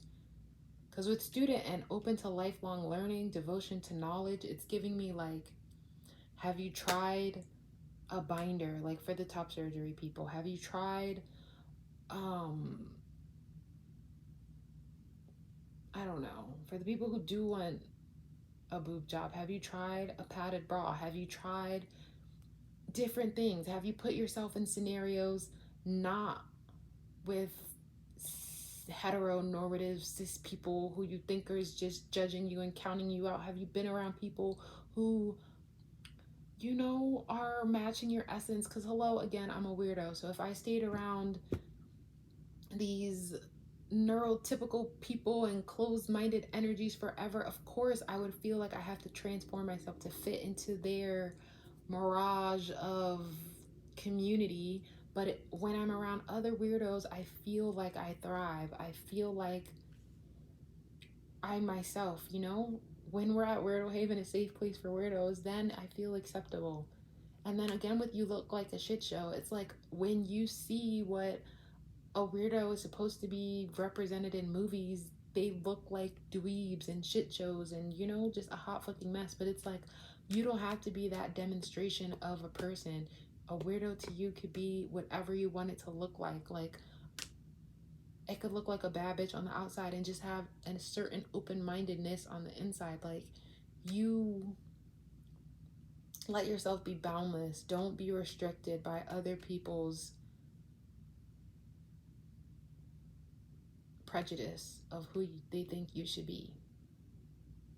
But if there is an undesired separation between you and this thing, and you're longing for this thing, and you're not clouded by certain emotions, then take the journey to get that thing. Like, but don't be impatient. Don't be clouded by sensitivity or emotions or other people. Right? Take the time to figure it out. Anyway, advice. It says it's safe for me to feel it all.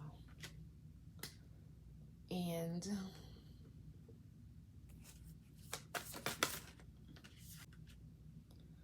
Lilith, the first woman. I'm the voice of my body and soul. I choose the life that I desire to live. There's so much energy around top surgery for me, and that could be, even though top surgery does mean like getting pecs or moving your boobs, technically boobs are still on the top. So if you're putting boobs on, it's still surgery at the top. I know it doesn't mean that, but just, you know, like I said, there's a lot of essence around like the chest area. So take it how it fits. But I choose the life that I desire to live, not the life that other people choose for me, not the life that other people desire for me, the voice of me. I mean, the life of me, and then the voice of my body and soul. It's like, you know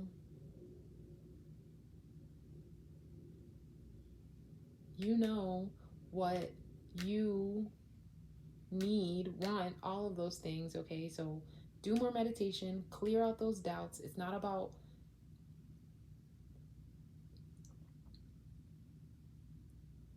it's not knowing the answer. It's not knowing a yes or no. With safe for me to feel it all, it's how you feel in your body.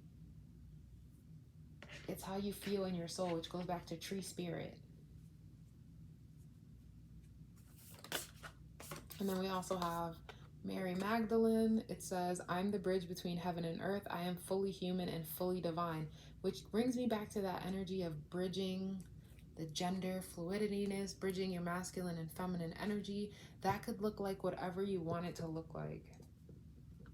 Nobody knows who you're supposed to be or what you're supposed to look like. That is what you know. And then we have 444 on the clock. And fours, hello, queer cutie 444, okay? That's about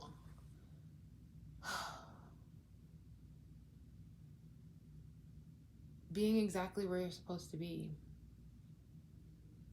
Again, fours are all about stability. So it's like feeling safe in your body, in your soul. Also, I feel like with the zodiac signs, it was a lot of fire sign energy that popped up, and fire signs are ready to take action and could be impatient or impulsive. And it's kind of like, that's not the energy you want at all. I'm not saying it's anything wrong with getting top surgery or anything wrong with getting surgeries at all. If that's what you feel you need to make yourself love you more, I mean, do whatever's best for you. I'm just saying, take the time to not be clouded by any emotions or anybody else. Make sure this is something you truly want, without a doubt, without any hesitation, and with the utmost assurance.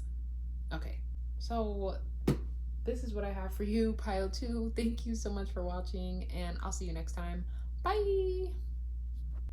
Hello, pile 3. So we are tapping into what the fuck is going on, because for real, like, what is even happening right now in life? Let's just get into it. What are you, pile 3? What is pile 3 in the middle of? What is pile 3 in the middle of in life? Okay, we have number 17, which comes to 8, and 8 is about abundance. This is celestial, cosmos, creation, spiral. I feel like you're in the middle of a destined cycle. Something that is in the midst of creation, but it kind of feels like you're spiraling out of control. Things could be ending right now, but it's only to usher in a new beginning. But obviously when we're going through the situation, we don't notice that. We just see the ending and the flailing, and we're like, well, what the fuck is happening for real? Pile 3, what are they in the middle of? Yeah, definitely. We have 8 of Swords. You're blinded to a lot of things. You feel like you're trapped. And then we have sadness with the 5 of Cups. We have the Ace of Swords in reverse. We have the Page of Wands. And we have the 8 of Cups in reverse. So you know me, I don't know my reversals. Let me get my book. Hold on. Okay.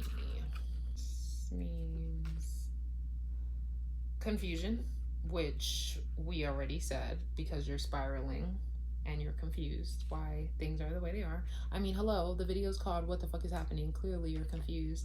And the 8 of Cups in reverse means aimlessness, hopelessness, fear of abandonment, depression. Yeah, so what are you in the middle of? You feel trapped, you feel anxious, you feel like things are not going your way, you feel a little insecure because of sadness, deception, grief, struggle that is leading you to confusion, and you're ready to discover a way out, but you don't know what that is. You have a lack of direction and a sense of self. You just kind of feel lost in the sauce right now, which again is how things feel when they're ending, because you don't see the joy or the betterment that's coming. You just see your current circumstances, and these are both 8s right here, and this was an 8, remember? So 8s represent abundance, so you have good things on the way, you just can't see that. It doesn't seem that way so far. And then this jumped out at me, where they have 1 hand on this but 2 hands on this. So this card was the one that represents the confusion. So I feel like you don't really have a good grip on things right now, but you're ready with the 2 hands. You're ready for that like security, to have both hands on something, to really get a sense of the next chapter. Or with a 2-hand grip gives you more of a sense of stability. So I feel like you're trying to discover how you can get that stability. Pile 3. What is pile 3 in the middle of? We have healer. So yeah, you're healing through that sadness and that pain. Leadership says taking charge of a situation, which goes back to that 2-hand grip, where you're trying to discover how to get that stability. You're trying to take the lead of getting out of your circumstance.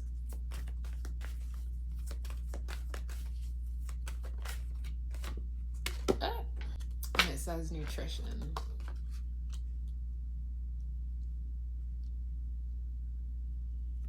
Yeah, I feel like even though things are kind of aimless, or like you're not necessarily certain of your next step, you're still trying to heal and have like a healthy mind, healthy body type of energy. With this 5 of Cups here, which again is that pain, suffering, it says guilt, regret, stagnation, depression. You're trying to heal out of this imprisonment, because I feel like this pain has kept you trapped in moving forward. So even though you do want to move forward, with this 8 of Swords card, it's kind of like a prison of our own making. So it's like you have trapped yourself in this sadness. The way you get out of it is definitely by healing though. So I feel like, you know, some people are hurt and they're in pain and they're like, I don't want to eat, I don't want to do anything, I just kind of want to rot away in my depression. Even though you kind of have that energy where you're sullen and you're sad, you're still trying to get out of this. You're like, I remember what joy feels like, I remember what warmth feels like, and I don't want to stay here curled up in a ball. Even though I'm confused and I don't know which way is up, I'm going to do my best to have some nourishment, build up my strength so that I'm able to get out of my circumstance. And then we have 4:55 on the clock, which represents fives. When I see 4:55, I still see 555 because, you know, there's 2 5s out of 3 numbers. Anyway, fives represent transition, change. So it's definitely trying to do your best to get out of this despair, out of this struggle. You're trying to find new ways to heal. Pile 3, what are they in the middle of? We have denial, but it came up sideways, not necessarily in reverse, but not necessarily a full-fledged denial. It says that I acknowledge my fear, but I replace it with the insight of awareness, which is basically the steps you're taking. Because it's, again, you are in this prison of your own making with this pain, but you don't want it to linger around. So you're not in denial of the pain that you feel, but you're kind of a little in fear about pursuing a different avenue, or what it means to let this go, or even what does it mean to face it. So it's just kind of like this, who knows, it's just denials lingering around. What is pile 3 in the middle of?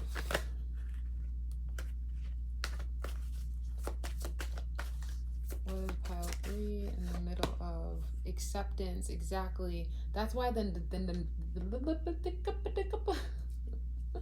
it says acceptance. I'm learning to accept the things that I cannot change. That's why that denial card is neither avoided or completely submerged within you. It's just kind of a lingering energy, because you're accepting that the past happened, that there were things ending, but obviously a better opportunity is in the works, is being created. You also understand that to let this pain win, or to be trapped in it, means that whoever put that pain there or caused the pain would win. So you're like, I'm going to accept that this is part of life. Things end, things change. I'm going to move on for this. So for some of you, it could be like, I had this pain, so I'm going to write off any relationships because I don't want to be hurt again, you know what I mean? And that's kind of like letting fear win. But you're accepting that endings are a part of life, just like death is a part of life. So, you know, there's cycles to things. So you're just like, this was a cycle, this was a bad one, or like, I learned what I needed to from this, but let me move on from this, because to wallow in this, to linger in this, wouldn't do anyone any good. And I'm not saying you didn't. Maybe there was a point in time where you weren't eating, you know, or you were avoiding contact with other people, or you didn't let your friends come to your house, you know, anything like that. But you're already more so in a step where you're like, okay, let me eat again, let me feel good about myself, let me really take charge of this situation.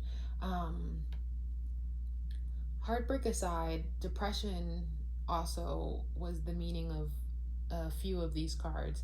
So I don't mean like clinically depressed, but maybe like, what's that word? Winter depression, or like something when the sun leaves and the cycles change and like people get depressed, or, you know, like really melancholy, and you're like, okay, I'm not gonna let winter depression, I said that, I don't know if that's the word, but you're like, okay, I accept that this is a cycle I go through.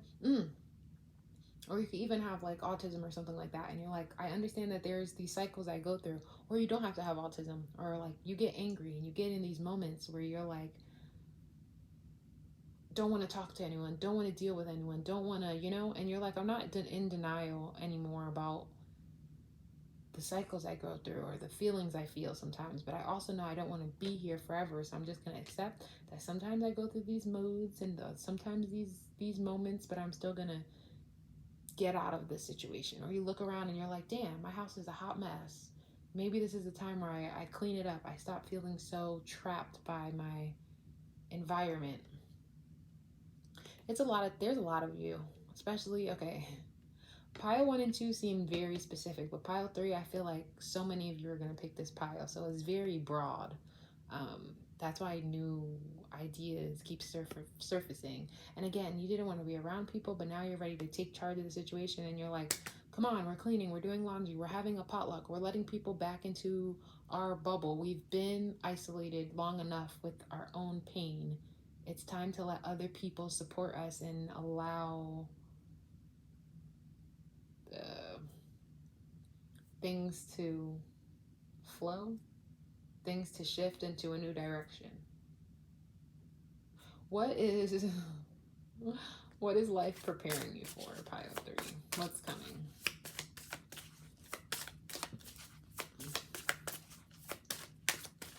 What is life? Okay, we have 28, the hare, which goes down to 10, so 1, which is about new beginnings. It says other world, fertility, shape-shifting. And fertility goes back to that creation energy, where you're having endings to create a new beginning. So fertility, shape-shifting, other world. Yeah, I feel like with shape-shifting, you're shifting into a better energy. You're coming out of this sadness, this down in the dumps energy.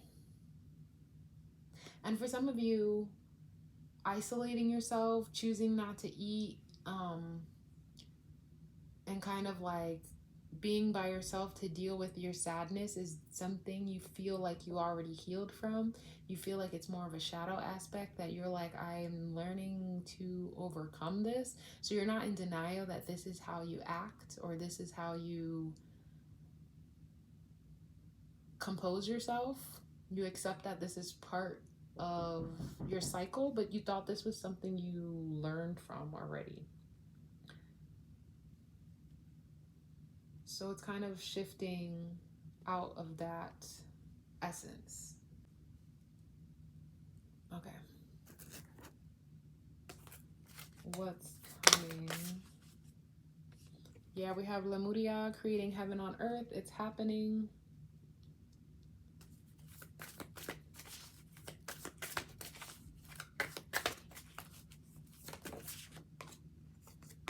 We have Priestess. How are you being called to step up and lead? Which goes back to that leadership energy. And we have Don't dim to fit in. How are you dimming your light in order to fit in?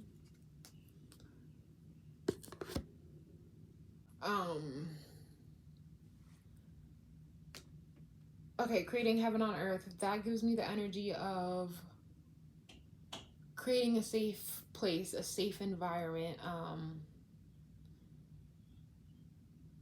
a supportive environment. Also, how are you being called to step up and lead? It's kind of getting out of your own way, getting out of this self-imprisonment, this own entrapment, this anxiety, this energy where you feel like you have to replay the pain and replay the problems and all of that kind of stuff. And it's like, well, I'm not scared of it.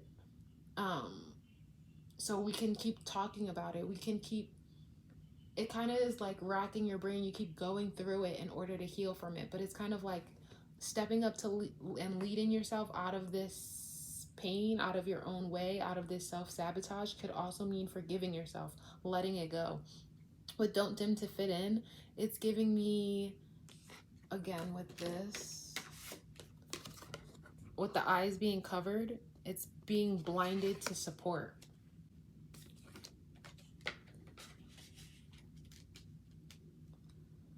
So it's saying don't dim to fit in, as in telling your friends or the people who care about you, like, no, I'm fine, nothing's wrong, I'll be out in the world again soon. And it's like letting people see you at your darkest or at your lowest. Being a leader doesn't mean acting like nothing's wrong. That might have been a demonstration your parents, an act your parents put on for you. Being a leader is allowing people into your bubble even when something is wrong. So the life is preparing you for letting people see you as you truly are, even as you're still healing, as someone who's not perfect.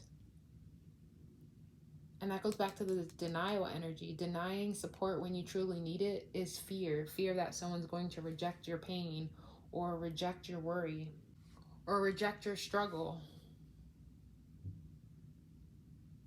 But being called to step up and lead, first with Priestess. Priestess is about hidden knowledge. So I feel like it would be like, it's like hidden knowledge to the people closest to you that you even go through these cycles. They would have no idea because of the way you carry yourself, because of the way you hide your pain. And then Priestess and Celestial, those go hand in hand. So I feel like showing your truth, again, not dimming to fit in.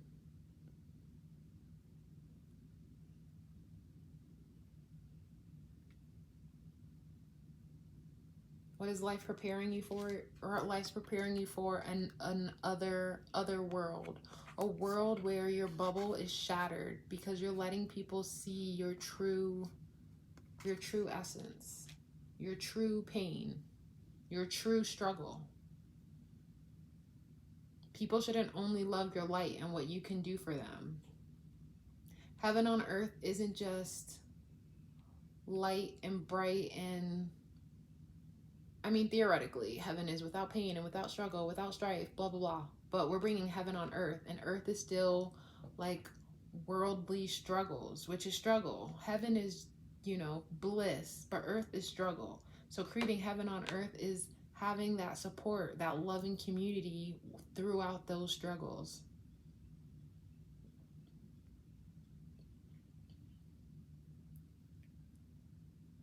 Don't turn a blind eye to your own struggle, which you're not, because again, you have healing, you have acceptance here, but you're still turning a blind eye to fear, to denial, if you don't let other people see you when you need them the most. And if you feel like you can't depend on the people you need the most when you need them most, are they really your people? Don't deny yourself the love that you need when you need it.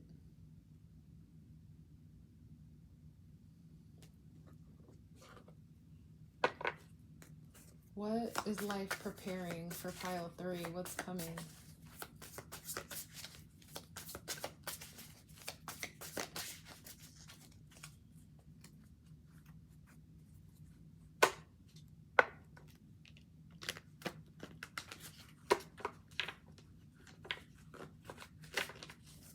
What is life preparing for pile 3? What's coming? We have 5 of materials, which is the 5 of pentacles. We have the Wheel of Fortune.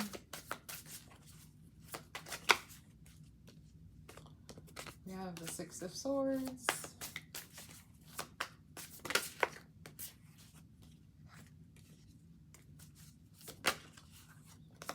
The Ace of Wands.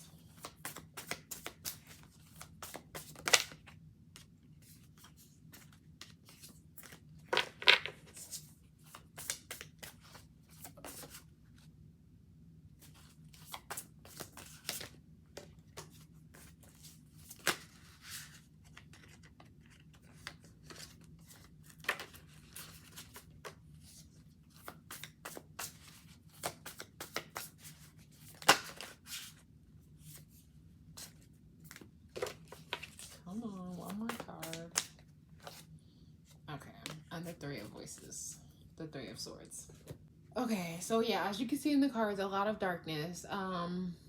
What is life preparing you for? It's preparing you for no more isolation. Because again, this card in the beginning is what you're in right now. You're in this self-imposed prison of isolation so that you can deal with your sadness all on your own.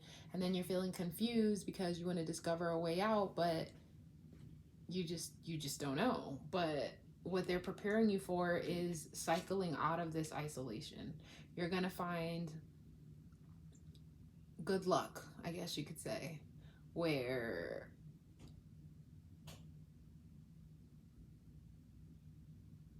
because look at this.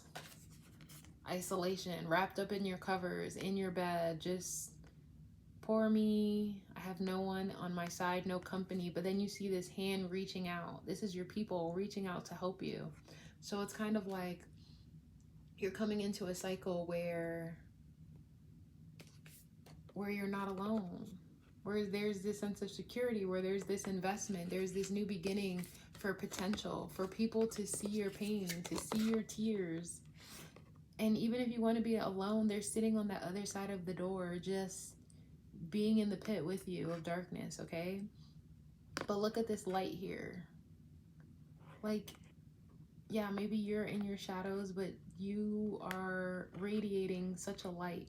And it's kind of like a lighthouse where it's like, I need your help, but I don't know how to ask for it. Or I'm gonna leave the door unlocked and you just come in, and they just come in and lay with you, and you're not necessarily saying anything or speaking on anything, but just their company, their warmth, knowing that they're close by is enough.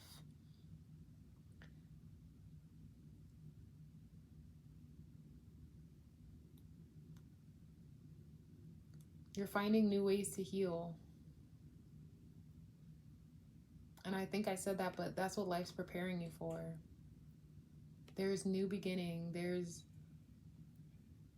new potential to be out in the sun again. Look at this radiation. I mean, like sunlight radiating, you know? And this goes back to that hand. I feel like, again, where this is you, okay, in the darkness. And you don't want to necessarily completely commit to like having someone in your bubble because you're not used to that. But you're like, I'll just take a finger. You know, a little kid who like can't hold someone's whole hand because their hand is too little, so they just hold you by the finger. That's like the energy I'm getting for you, where it's like, don't ask me questions. Don't completely be in my bubble. I'm not used to my familiar to be completely shattered, but you could just inch in a little bit. You could just sit on the couch right there while I cry over here. Don't try to comfort me. Don't try to, you know, just knowing you're there is enough for me. So I feel like you don't even cry in front of other people. I feel like you cry in the dark where no one can see. But you're gonna be like a lighthouse in the dark where it's like, come in, but don't turn any of the lights on. Just let things be.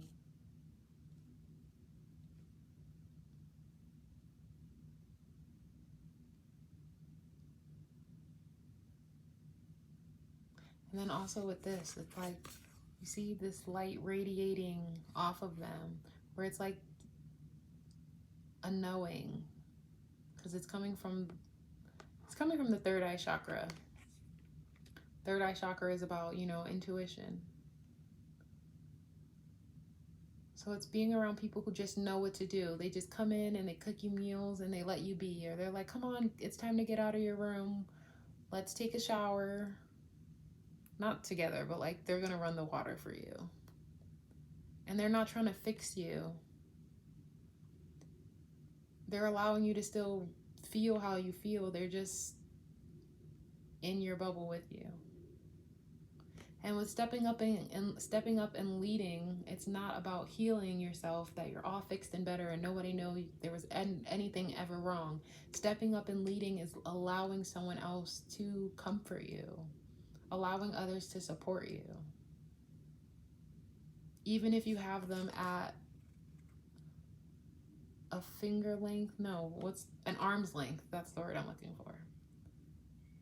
It's better to have someone at an arm's length, but in your house, in your bubble, close by, than to have them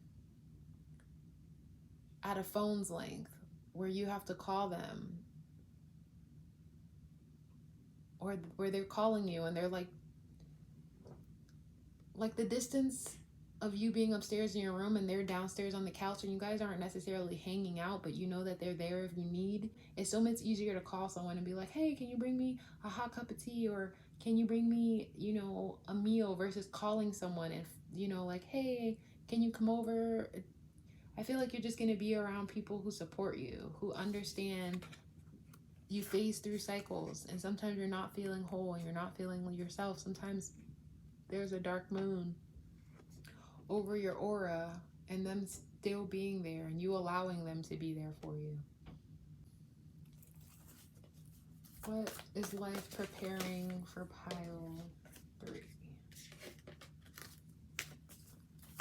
What is life preparing for pile 3? Yes, we have miracles, number 31, which comes down to 4. 4 represents stability. So I feel like you never thought you would feel your, what's the word I'm looking for? You felt like you would never feel stable enough to allow someone to see this side of you. And I feel like not only is it a miracle that you let someone in, but for you, it's a miracle that people show up for you. And I have to mention this because it keeps jumping out at me. This right here, this like bluish bubble reminds me of this bubble. So it's having people who just know what you need. Maybe they've gone through a certain depression themselves. So they're like, well, when I'm sad, this is what I need, or this is what I want. Or even they could be like, maybe you're an air sign and they're an air sign. So they know that when they're feeling this type of way, they don't want to talk about it. They don't need a therapist.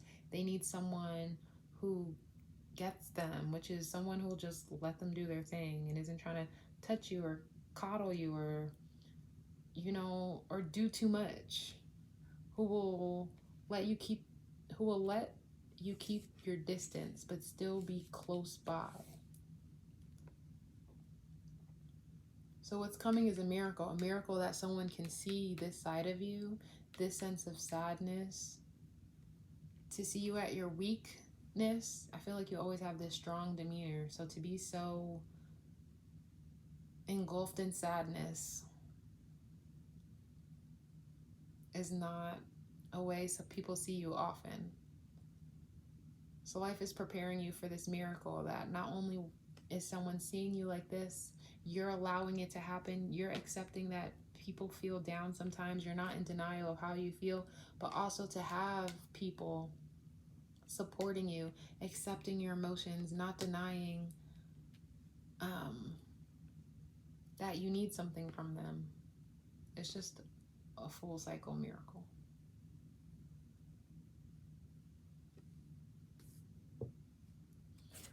What is this preparing? No. That came out in pile 1, so, I mean 2. Let me shuffle.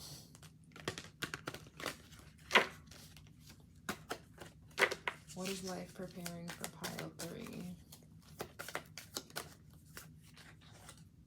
Okay, we have mentor. It says, passing on wisdom and refining a student's character.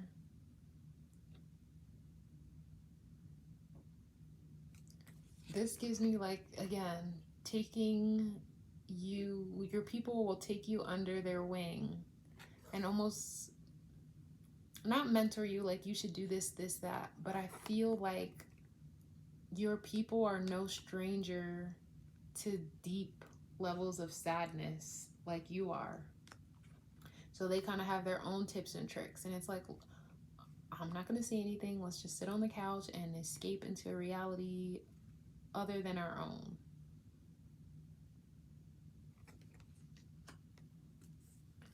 What is life preparing pile 3 for? What's coming?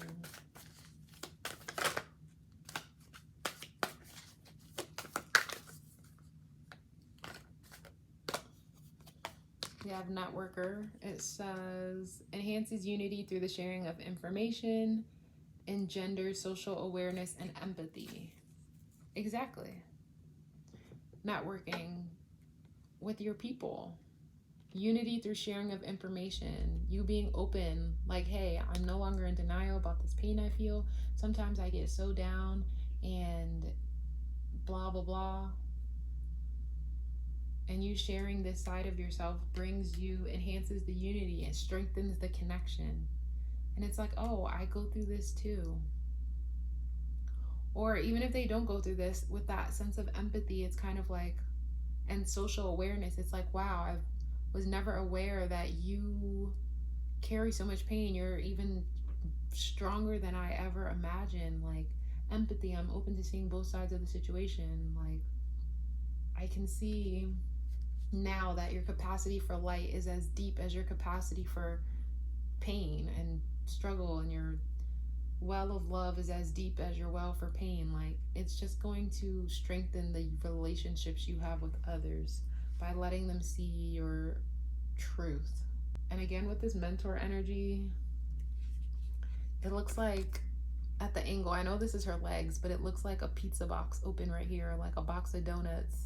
And it's just like you, I mean, it's your friend, you, and your dog, or like a fluffy blanket, and just, you know, because sometimes words aren't enough. Sometimes you just don't need them to say anything. It's just the support. It's just them being there is enough. Just the fact that they showed up and the fact that they're willing to sit with you and just,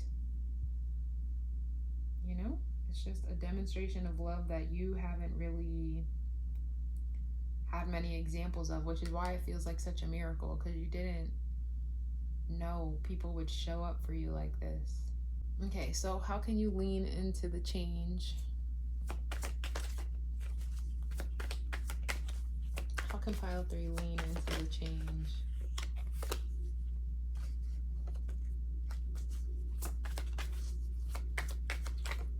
It says love. Get some, give some. It'll cheer your ass up, okay? So you don't have to be isolated and to yourself. Let people show you that they love you by showing up for you. We have rebel, because fuck it. Rebel, meaning go against your natural routine, which is to isolate and to be by yourself. Rebel against that by allowing people to come into your bubble. And stop sleeping so damn much. Wake up, you're missing some cool shit. So yeah, you want to isolate, you just want to wallow, you want to sleep, you don't want to get out of bed, which is all understandable reactions, but don't stay in bed too long, okay? Stop sleeping so much. If you want to enact change, you got to do things differently. How can pile 3 lean into this change?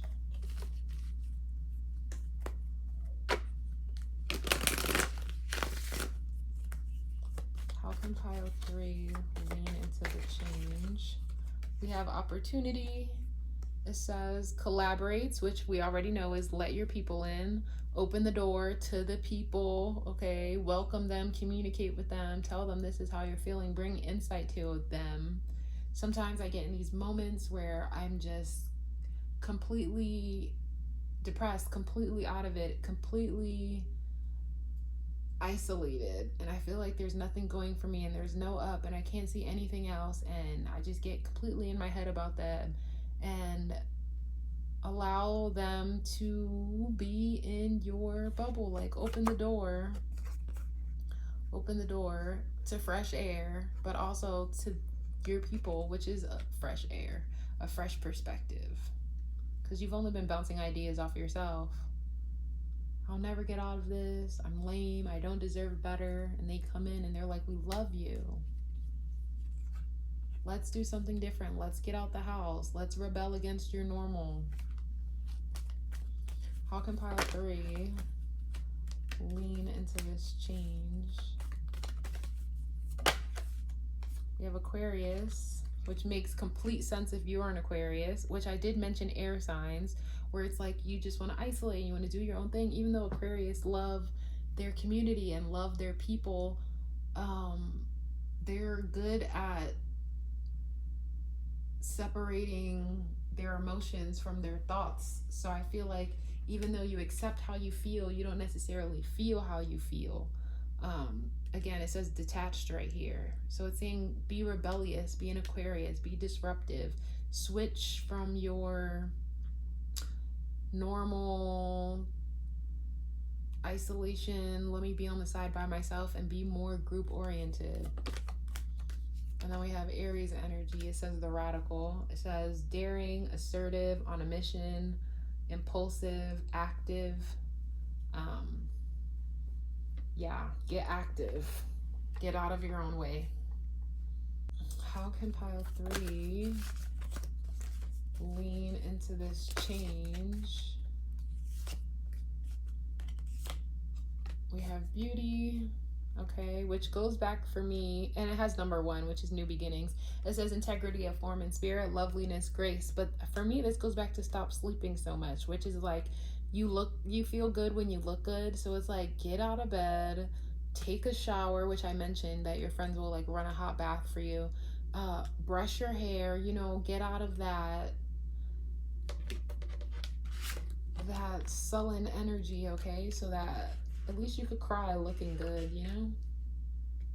Or also with beauty, it's like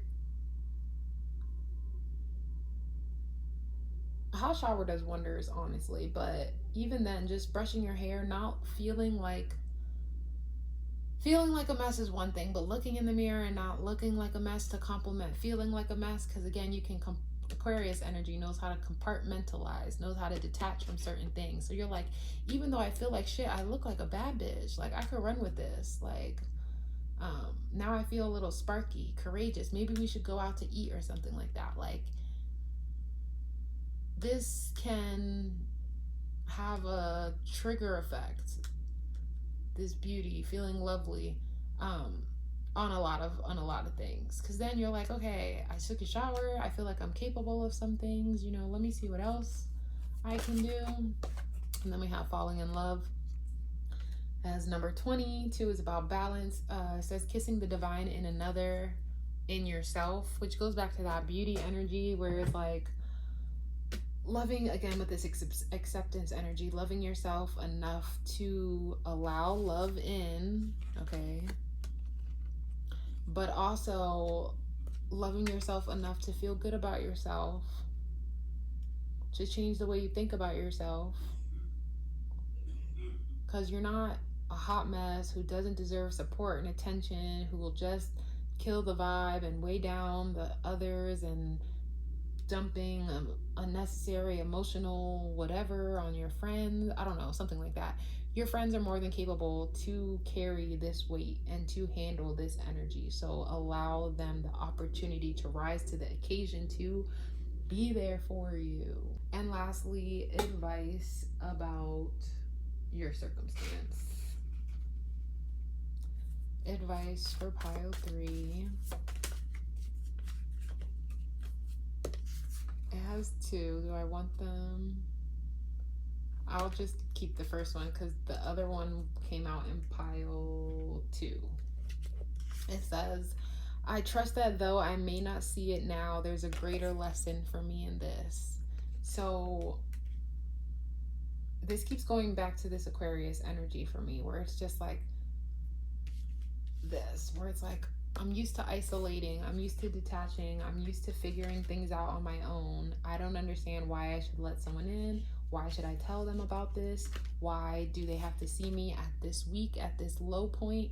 And it's kind of like there's strength in this sensitivity. There's strength in pain, okay? So you letting someone in to see this side of you is not demonstrating weakness, okay? Because you're so strong. You go through this by yourself typically all the time, every time, okay? But there's a greater lesson for you in this, in the sense that you don't have to go through this alone. You think that you do, but you don't, and that's the miracle that you're gonna witness. When you see that, you allow other people in your bubble and they're not running away out of fear, or they're not denying that people struggle. They're showing up for you, and it's gonna completely change the way you operate and you perceive people. And that's the lesson for you in this. And last bit, pile 3, advice about their circumstance. We have Zhao Zhuanjing, I want to say. It says, I am peace when my mind is clear, the way is clear. Yeah, you want to be at peace. And how are we at peace? By talking about things. And even if you don't want advice from your friends, just airing out your grievances brings so much peace to our realm. So allow that to occur. And then we also have Isis, the goddess of magic. It says, sexual energy is sacred. My pleasure is a prayer that brings me back to life. I'm not saying have sex to feel better about your circumstances, okay?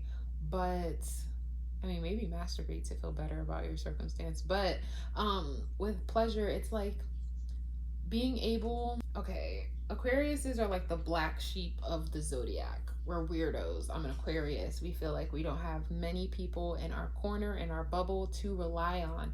So your pleasure is going to realize that you have these humans in your corner rooting for your utmost success and your light and your joy. And it's a pleasure for you to be around people. Aquarius is very much family are the people you make it. So like your friends are the family you choose. So it's a pleasure to have them around in your bubble, trying to nurse you back to health. To have that demonstration of support is like a miracle for you because it's not something you're used to. So allow this divinely guided creation to come into your life. So you're kind of like, I have this pain. This pain is no different than pain I felt all my life. Why is this time different? And trust that though you may not see it now, the greater lesson in this for you is that you don't have to go through this alone anymore. Which gives me the energy of sexual energy. It doesn't have to be necessarily sex for real, but sexual energy is the culmination of other energies aside from just your own. So it's like you allowing this energy into your realm.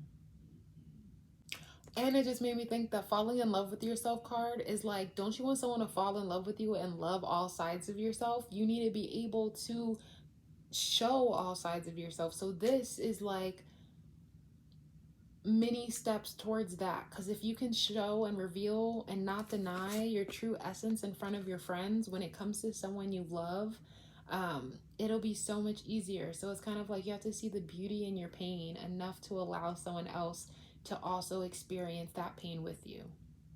But this is what I have for you, pile 3. Thank you so much for watching. Good luck with everything, and I'll see you next time. Bye.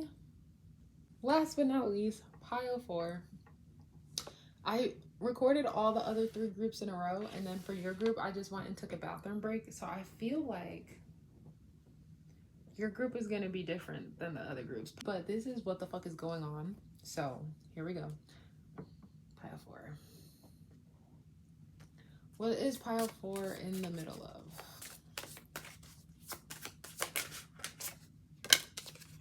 Maybe you're more like pile 3 than I thought. Okay, we have depressed, isolated, help. Number 11, which represents balance or partnership. I mean, that one's pretty self-explanatory, so let's keep getting the other cards. What is pile 4 in the middle of?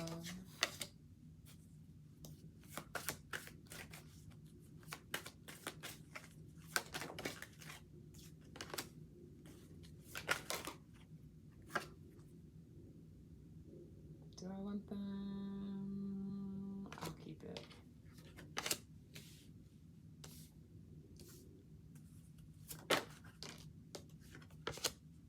Okay. You know, I don't know my reversals, so let me get the book. We have 4 of Wands, Knight of Swords in reverse, 7 of Swords, King of Swords in reverse, and the 2 of Cups. So 4 of Wands is about celebration. Sometimes it can mean marriage, a gathering. But let's see what the Knight of Swords in reverse is about. There's also a lot of air sign energy here, so I feel like you're very... It's within a groups of people that you feel like depressed and isolated. It's more like a mental feeling than an environmental situation. The Knight of Swords could mean an inferiority complex in reverse or bullying. 7 of Swords is about deception, manipulation, lying, wearing a mask. King of Swords in reverse is about cruelty, violence, cynicism. And then the 2 of Cups is about partnerships and romance. And didn't I say partnerships in the beginning? 11 partnerships. I find that interesting. And typically 2 of Cups is about like an equality and happy relationships. So I feel like you're in the middle of... I feel like you're in a relationship Or you don't feel like your true self. Or you feel like you have to constantly manipulate the situation to be who you think other people want you to be. I feel like in your relationship you feel isolated and depressed. So why you don't get out that relationship? I did say this card means marriage. Maybe you're in a marriage. Maybe you've grown past the person they knew you as. But you feel like they won't accept you as who you now are, so you have to wear a mask to continue to play the role of who you used to be. But with this bullying and this violent energy, why is you in this relationship? Girl, boy, person. I don't like this. I'm not judging. I just want to rescue you. Ooh, that's so fucked up. This is my brain. I'm really not trying to play you, but I was just thinking punch some sense into you. But then we have violence, and I was like, oh, but you're used to getting hit. I might crop that part out. That was so rude. Oh, okay, let's keep going. I'm laughing because in my bio it says my mouth should come with a disclaimer. That was it right there. That's the type of energy. Ooh. Actually, what I just said is reminding me when I was in high school, because hurt people hurt people.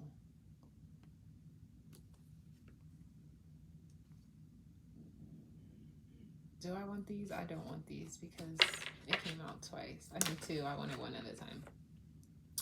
I'm not, okay, wait. There's a lot of energy right here. It got me all over the place.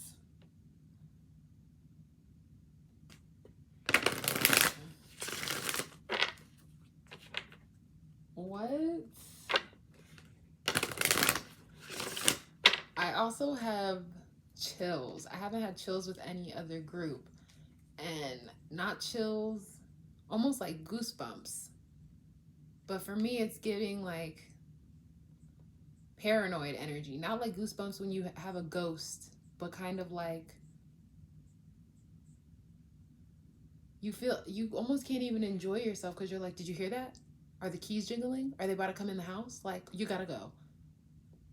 Very anxious. Maybe they keep you isolated so that you don't have any outside interference persuading you to leave. Persuading. But I heard persuading, so like swaying. I feel like you teeter between going and staying. You feel like, are you churchy? Do you feel like the commitment to your marriage, you have to honor that vow, and you're like, through sickness and in health, and maybe the relationship used to be healthy, but now he's sick in the mind. It doesn't have to be a he, but I heard violence, you know, and oppression. I just thought of masculine energy because that's typically how it's depicted in movies and stuff like that. But the wife could also be the abuser. Who knows? Or who knows if this is even really abuse? We'll keep going, but...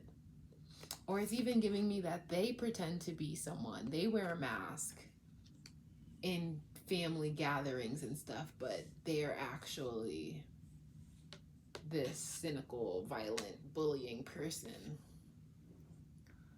This is very interesting. I did not expect it to go this way at all. And this is really jumping out at me, where it's like they have wings, so you have the capability of flying away and stuff like that. But I feel like they keep you very restricted. Like you have to wear clothes down to your ankles because of their jealousy.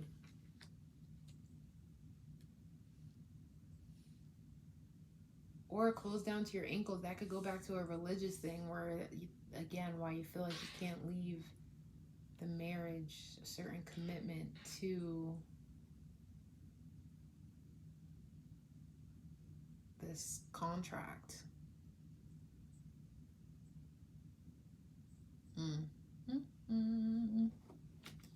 Okay. I feel like it needs to be shuffled one more time.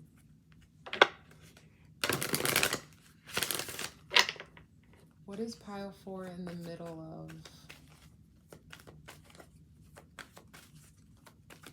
What is pile 4?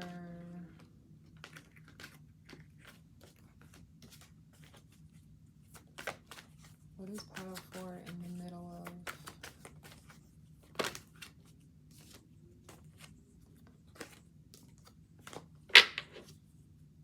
Maybe some of you thought of just writing a letter and leaving in the middle of the night.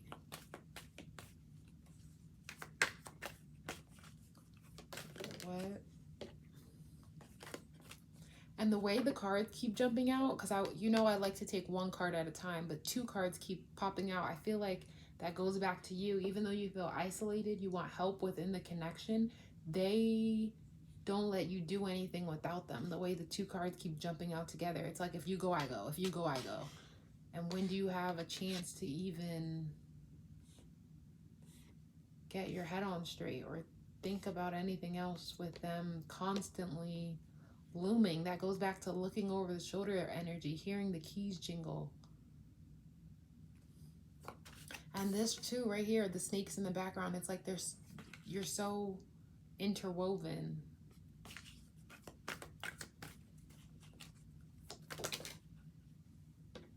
Two cards again.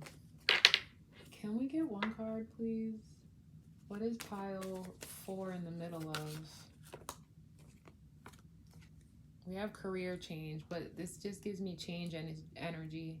It says you're embarking upon a career that brings you the joy and abundance you desire and deserve. But for me, with lighthouse, okay, it's like you're in the dark, but you're going to find this light. It could even be an angel. It could be a spirit guide. It could be some type divine intervention I'm hearing that's going to help get you out of your circumstance, to bring you the joy and abundance you desire and deserve.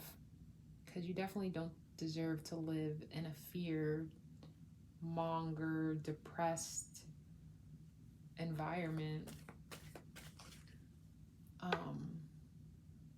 But what are you in the middle of? You're in the middle of this change. So I feel like maybe you're in the middle of a divorce or a separation. There's a love deck I have. I didn't pull it for any other group because honestly they weren't giving love energy except your group. I'm gonna pull it for you a little later. What is pile 4 in the middle of? Light and love. Your purpose is to bring divine healing, light, and love to the world, is what it says. But with light and love, that goes back to the joy and abundance you desire and deserve. It's kind of like having the strength of heart to realize you're not in a circumstance that you should be in any longer. Or even you're like, I put in the hours, I put in the time, I put in the understanding. I can't do this anymore. And look, from blue and depressed to pink, light and love. It's such a, not an opposite, but it's definitely, okay, because like this card is purple and this card represents the relationship energy of it all. And pink and blue make purple. So it's kind of like finding yourself again without their impression. Going back to your soul identity, your independence. So it's alone, but it's not isolation. It's alone, but it's not lonely.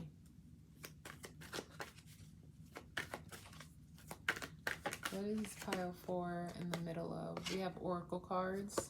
That goes back to that divine intervention that I was feeling. It says you're able to discern answers and guidance for yourself and others. So I feel like this is something you've prayed on. This is something that someone else can't really give you the answer to. Because maybe you have religious friends, so they're like, stick it out. And maybe you have family and they're like, oh, they never deserved you, leave them. And you're like, both of you guys have prejudices, or you guys both have things that are influencing the outcome to my question. So you prayed on it, or you tuned into this video, or you have a deck of your own where you're like, I'm able to discern my own answers. I'll figure it out for myself.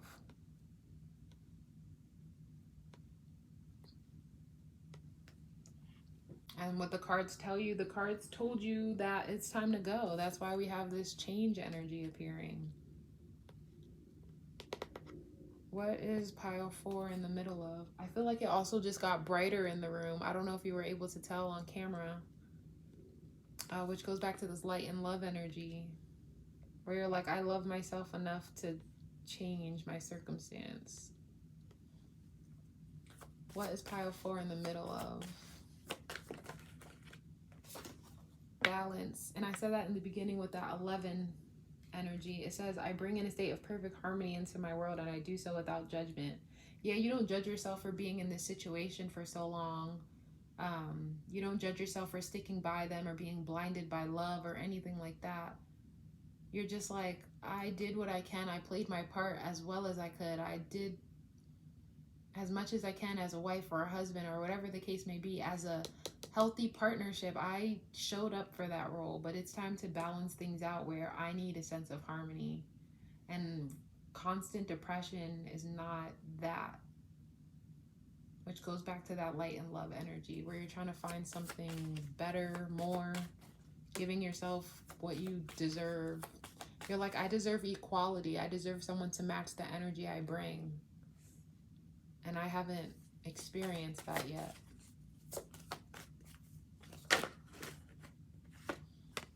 It says surrender. I can release my need to control.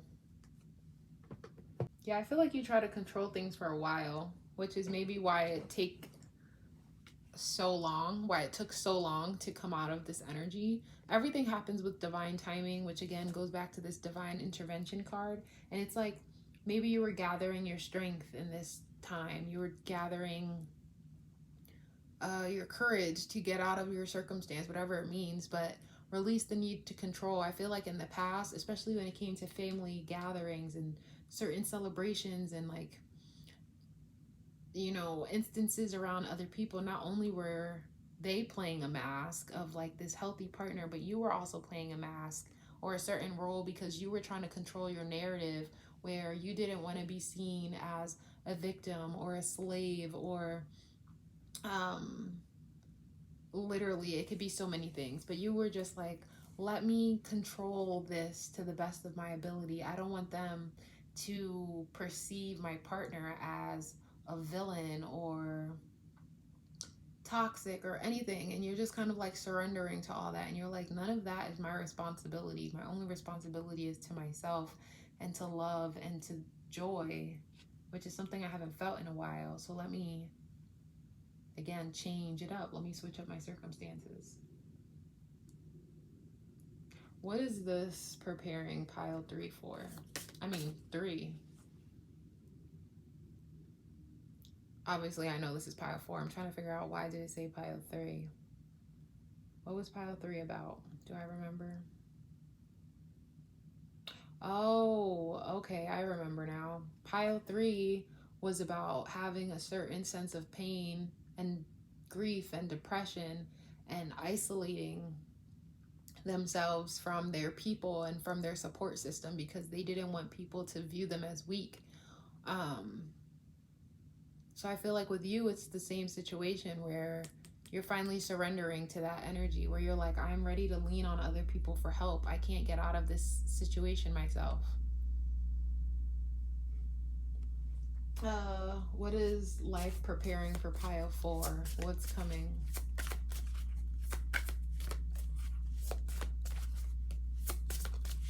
What's coming for pile 4?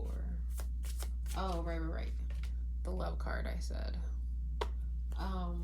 What is pile 4 in the middle of? Separation. I knew this card was going to come out, which is exactly why I wanted to pick from this pile. It says time apart from your partner is on the horizon. Going through a separation, going through a divorce. And then we have 555 on the clock, and 555 represents change, transition, which goes back to career change, separation, getting out of your circumstance. The magic is magicking. What is coming for pile 4? What is life preparing? What is life preparing them for? What's coming?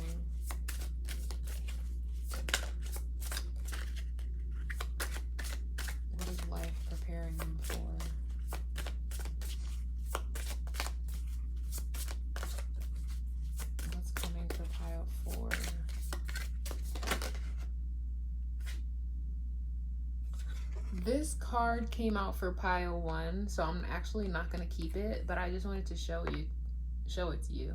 It says answers, open mind. I feel like you're finally ready to face certain answers. You're finally ready to open this door and get out of your own way. What is coming for pile 4? What is life preparing them for?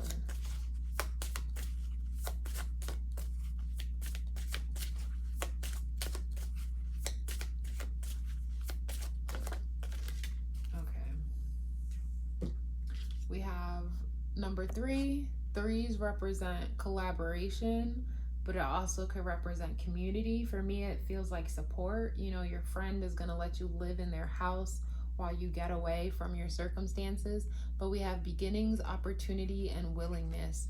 I feel like it's going to be a new beginning for you because you're finally willing. You're finally willing to give yourself the love you deserve. You're at a position where you can see the opportunity. Because I feel like even before, you're kind of like, where would I go? Everything is under their name, all the bills, all of the, you know, my whole livelihood is based on the allowance they give me or the things they give me or anything like that. And it's like, you found the opportunity, the strength, the courage to start again. And this is 11. 11 represents 2, and then after 2 comes 3, so it's like this is the next right path. The willingness even could come from the oracle cards or from the answers you got from yourself. And then the card that I told you I wasn't keeping came out, and that was answers. It had answers, threshold, open mind on it. You're open-minded enough now to get out of your own way. And then with this, you're able to discern answers and guidance for yourself. And that card said answers. So you're opening the door and you're like, okay, I'm ready to begin again. There's a new courage. There's this new willingness that you're like, I deserve light and love and I'm tired of being in the darkness.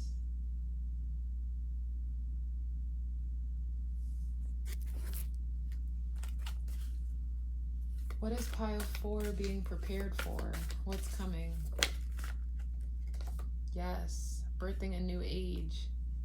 It says birthing new creations, which I just said with the new beginnings, dreaming a new world into being. And that's you. You're like, I deserve joy and abundance and love and light.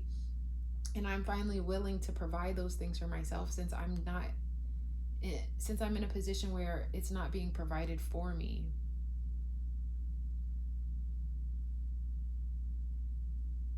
A new way of being, birthing a new age. What is life preparing for pile 4? And I also want to say this doesn't have to be just a marriage. It could just be a relationship, a connection. It says the crumbling. What are you clinging on to? You were clinging on to the connection. Maybe you're like, I didn't want a failed marriage to taint my record, or I didn't want to be a divorcee or something like that. Or you were even clinging on to this person because, again, you're like, well, they provide for me. Even though it comes with all these strings attached, you know, they provide for me. They give me this sense of security. Even if it is with a tinge of fear. And you're allowing all that to crumble. That goes back to that surrender energy. Where you're not trying to control the outcome or control anything. And you're like, my only goal is to get out of this darkness and go to the light, which goes back to that lighthouse energy. Because like right here, the light is shining in the top.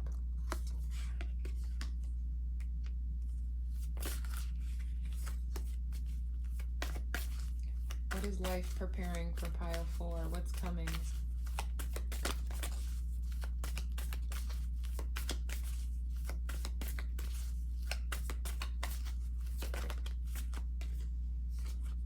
Trust your path just came out. It says, if you knew you'd be supported, what would you do?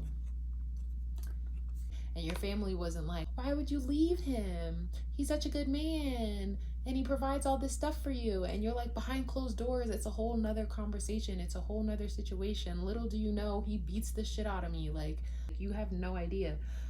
So it says, trust your path. If you knew you'd be supported, what would you do? If you knew you'd be supported, you know you would leave. So it's kind of like, you know you would separate yourself from this situation. So what is life preparing for you? What's coming?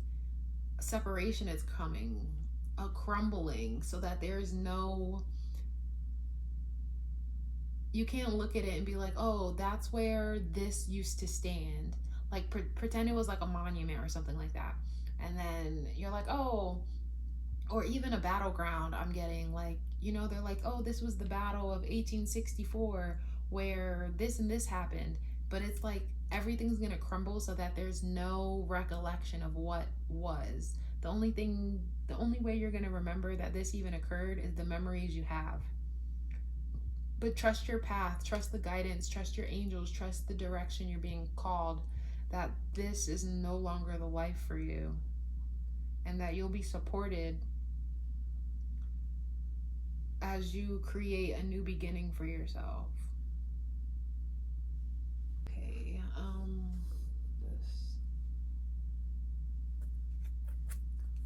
What is life preparing? We have the Two of Cups again, okay? This is a different deck though.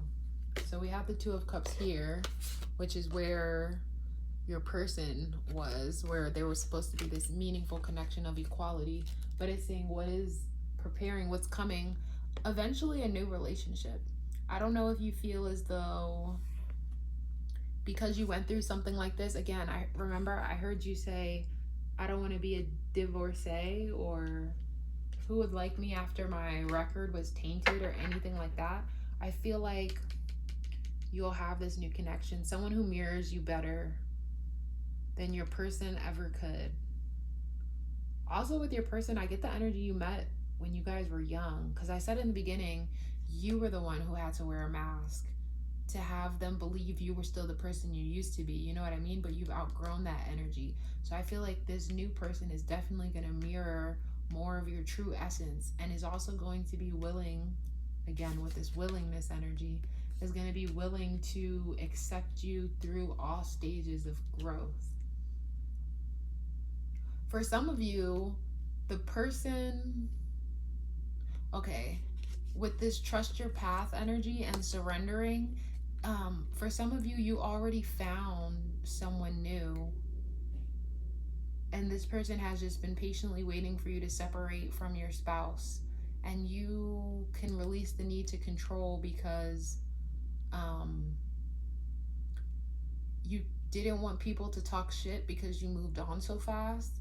But in actuality, it's taken you a lot to overcome what you've been through, and this person has been like patiently helping you get through this.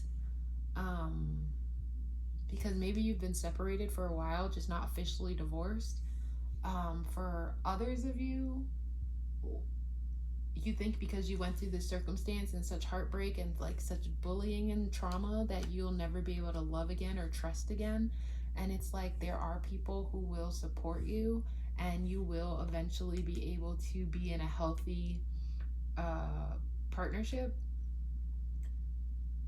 with trust and equality and harmony and all the things you're looking for. Like this new beginning will be in a romantic way.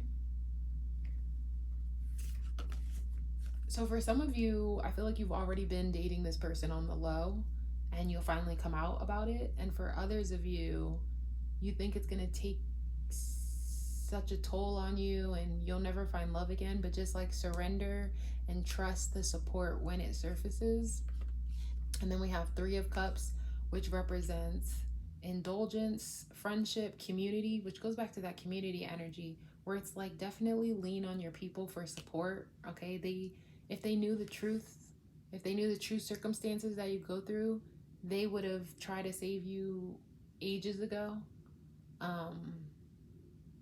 Some of you might even try to dye your hair blue, because remember, you were blue, you were depressed, you were isolated, and you kind of want to have blue hair to remind you of what you've overcome, to like demonstrate your strength to some degree. For some of you, the person you'll end up dating will start out as your friend first. Again, it's showing you that support that you needed to get out of your circumstances. But also with indulgence, it's like, don't be scared to indulge in this new love. You don't owe anybody anything. You owe yourself the joy and abundance you desire and deserve.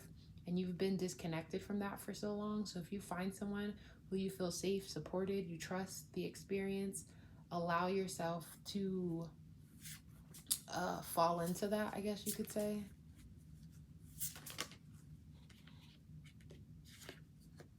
We have Seven of Voices, which came out before the Seven of Swords, which is that manipulation, that deceit energy. But for me this time, like, look at her this way. It's very like, oh, it's so hard to see.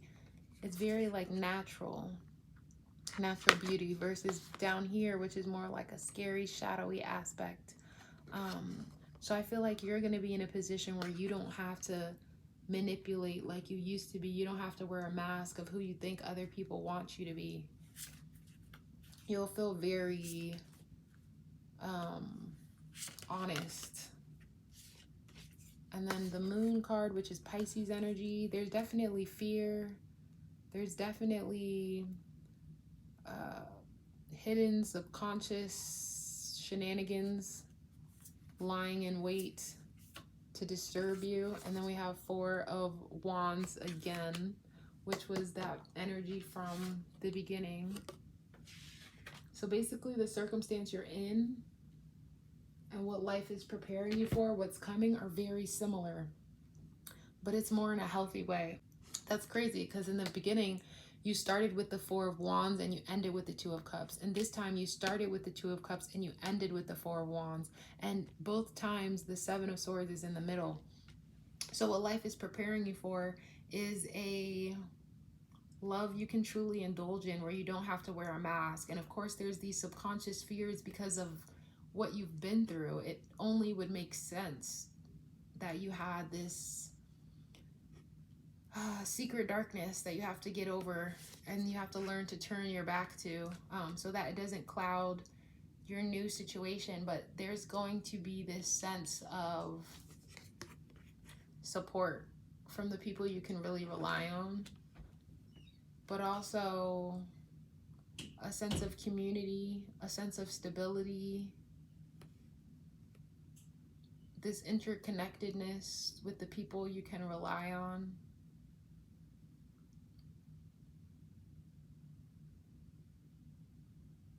For some of you, again, it was really popping up masculine energy with this violence and stuff like that. And I feel like your next partner could be someone of the same gender as you. So if your spouse was a male, I feel like you might start dating a female. That's just for a small portion of you, though. What is...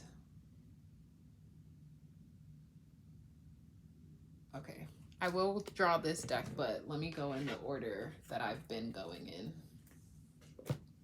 Also with this Moon card, it's giving trickery, illusion, melancholy. So I feel like, you know, your past will definitely surface occasionally and feel like it's taking over everything.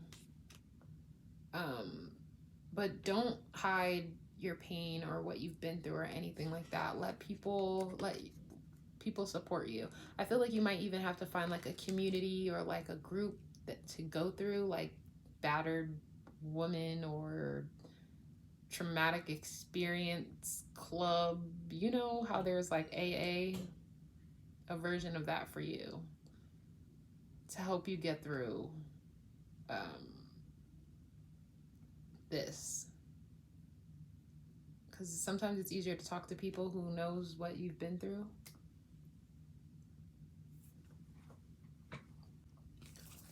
Pile 4. What is life preparing them for? What's coming?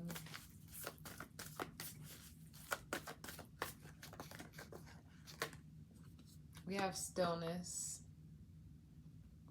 which is something you haven't felt in a while. We have 52, which comes to 7. And 7 is about spiritual guidance. And Yuki-onna is snow woman.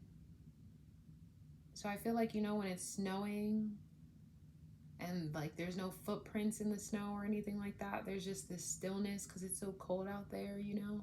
I feel like, and then she has a hint of blue in her hair, blue blonde, but she has blue lips. And these girls have blue lips, which goes again back to that blue energy where it's kind of like, obviously your memories are going to be something you never forget until they eventually fade away. You want something blue that kind of commemorates the pain and struggle you went through, but you're not looking at it as a negative. You see it as the strength you had to get out of your circumstance. But what's coming is a sense of stillness, because again, you would hear keys jingle and you'd be jumpy and get goosebumps and agitated and anxious and they're coming, I hear them, and, you know, always on high alert. So to have this peace, to have this sense of stillness where nothing is, there's no problem, there's no worry, there's no trouble.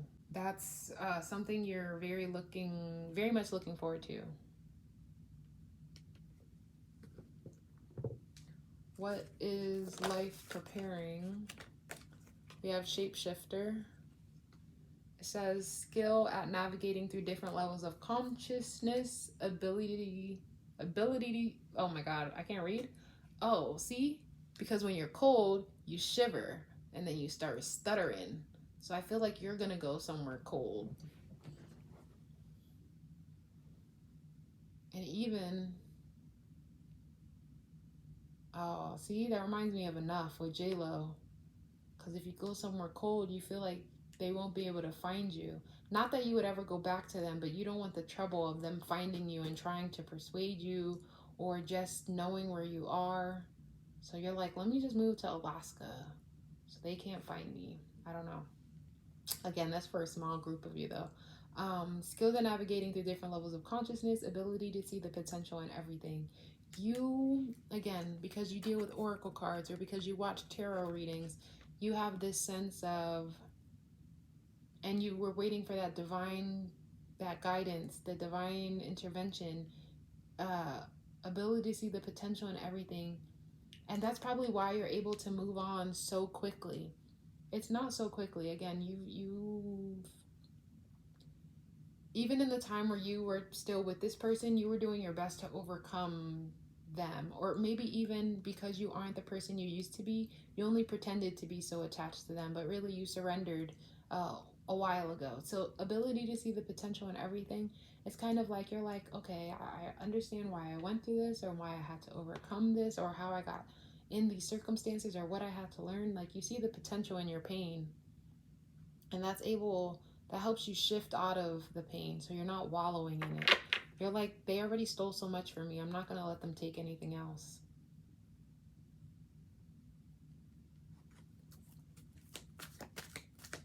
What is life preparing for pile 4? We have 2 cards, but I only want the top one. Do I want this one? No, I don't want this one. We'll keep the top. But if you want to know, it says goddess. The feminine expressed through wisdom, nature, life force, and sensuality. Matter of fact, we'll take it. The goddess energy. It's like feeling...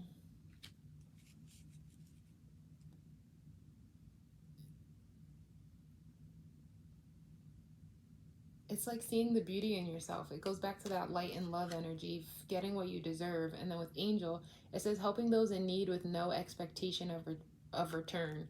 But this goes back to when I said praying, talking to angels, oracle cards, all of that type energy. What's coming for you is that divine intervention.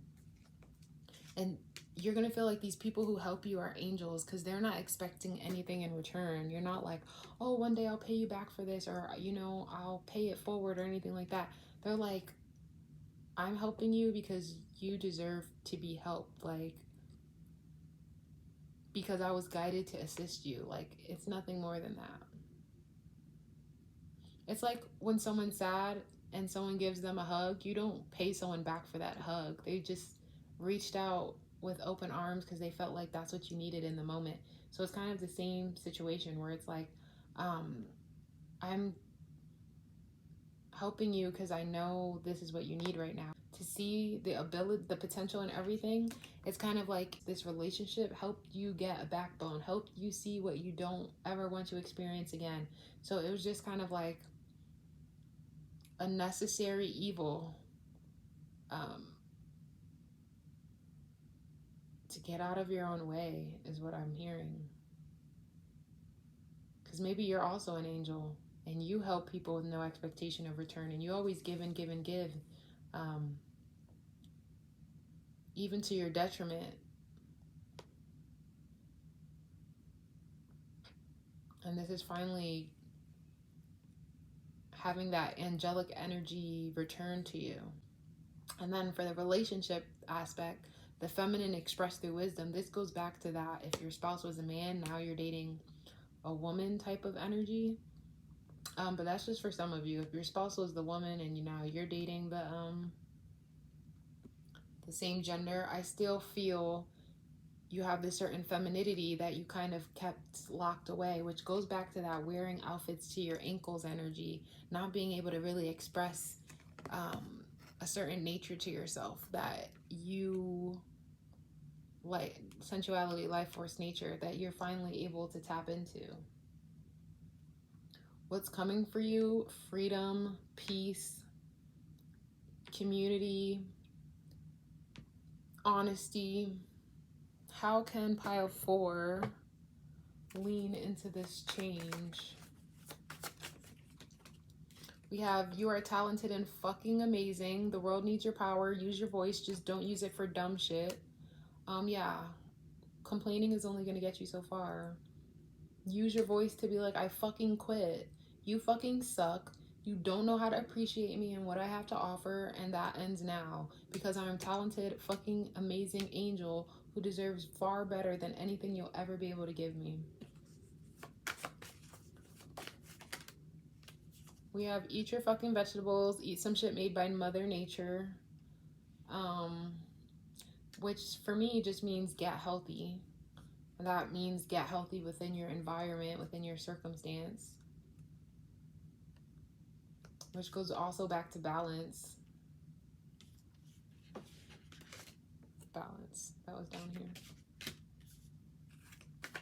And then we have these 2 pink cards, and pink is all about, I mean, technically the heart chakra is green, but pink reminds me of the heart. So it's like, do things from your heart, from a place of love.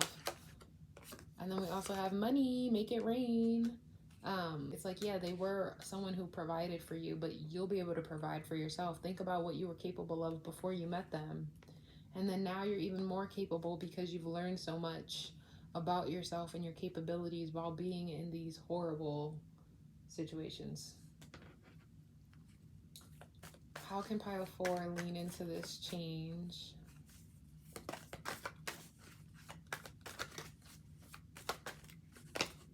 We have 5th house, passion, that's Leo energy. It says pleasure, which goes back to, well, honestly, I guess it doesn't go back to anything. I was thinking of a different pile, but the pleasure of, your sensuality, your pleasure in general, your pleasure, your passion, your romance. It says love affair, creativity, humor. So it's like you're finally finding your joy again. You're finding a sense of romance. That's something you've been disconnected from for a while. And then, so you lean into this change by following that direction, following the things that fill you up, that make you feel creative, passionate, have those love affairs, play around, flirt. Like,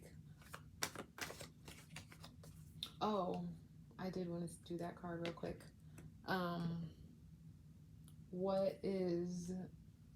What's coming? What is pile 4 preparing for? Keep an open mind. It says your soulmate may differ from your usual type and expectations, which is amazing because we see what your usual type got you. So keep an open mind. And when I said that answers card came out, that number 2, the Oak Guardian,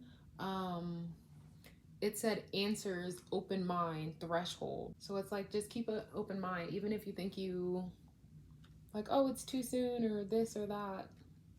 Keep an open mind to what can unfold.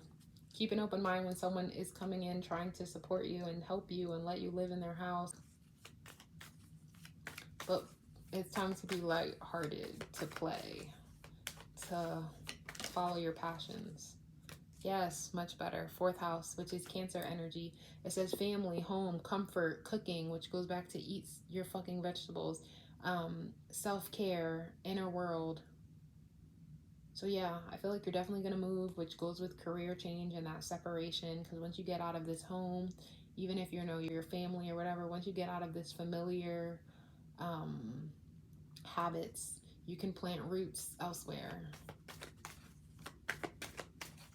And for some of you with this picture right here, I feel like your spouse was in the army and they came back with PTSD, which is why they changed. And you felt like you had to stick around with them because you're like, look what they did for our country, or I knew who they were before this changed them, or blah, blah, blah, blah, blah. And it's like, it's not your job to rejuvenate them or to like make them better or something like that. You stuck it out as much as you could. You played your part. And if they're exacting their pain and their turmoil on you, that's completely not fair to you.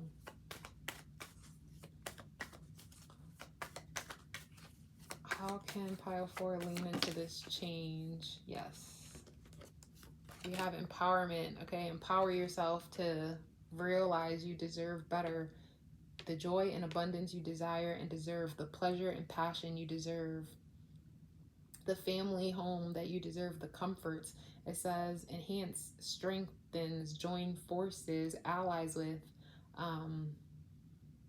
activate your courage, your willingness to get out of this situation, empower yourself, join forces with whomever that's going to help you get out of your circumstances. Obviously people you trust to get, you know, you where you need to go, but feel empowered even by yourself because you are talented and fucking amazing.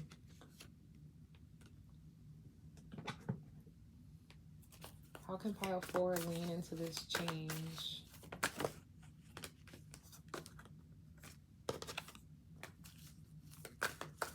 How can pile 4 lean into this change? We have honor the masculine. It says respecting men, embracing the masculine divine.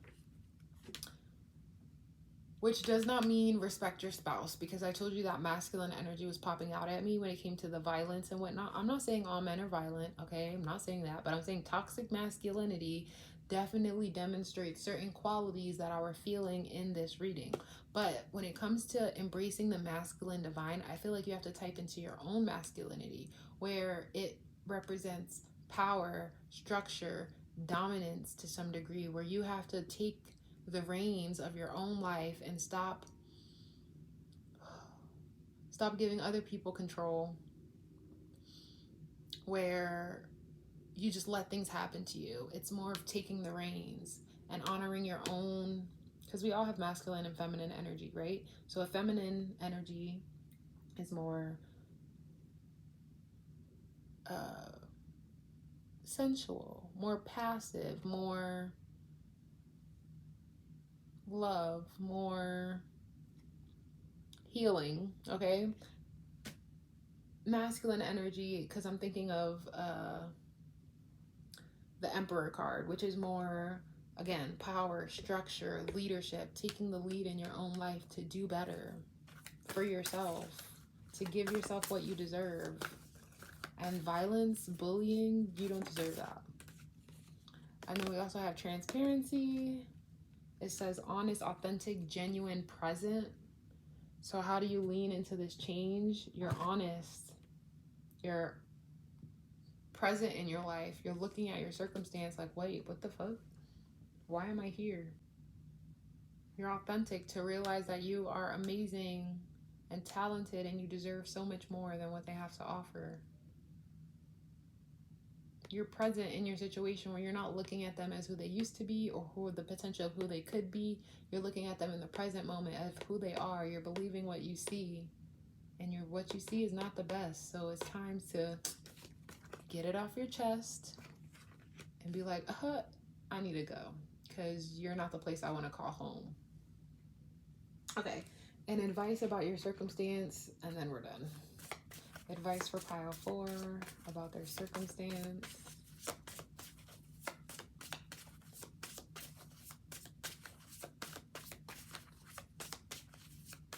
And also with honest and authentic, it's kind of like, be true to you, be honest, like really look at yourself in the mirror, or talk to your friend, or talk to your angels, or whomever, and you're like, is this really where I want to be in 20 years? Do I still want to be playing these games and be isolated and depressed? Like, honest to God, look at me. Like, is this situation getting better? No. Have I done everything I can? Yes. You know? Advice on pile 4, circumstance. Advice for pile 4 about the circumstance they are in. Thank you. It says, it's safe for me to feel it all, which also came out for pile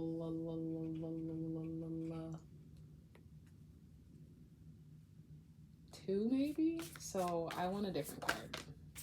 Okay, perfect. It says, I trust in divine timing and find peace in life's magnificent unfolding, which again reiterates that peace energy, that divine intervention energy. Trust in divine timing, where it's like you put in the years necessary for this marriage or this situation or whatever the case may be, and it's time for you to find peace elsewhere. With it's safe for me to feel it all, it's kind of like you have been through the trenches, okay? So it makes sense that you are depleted and tired and everything, but you also, because you've been depressed and been isolated, the fact that you're finally getting help even from yourself is so exhilarating for you.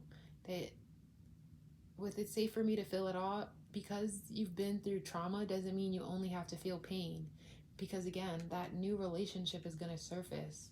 So when they do, it's safe for you to feel this love, this healthy love.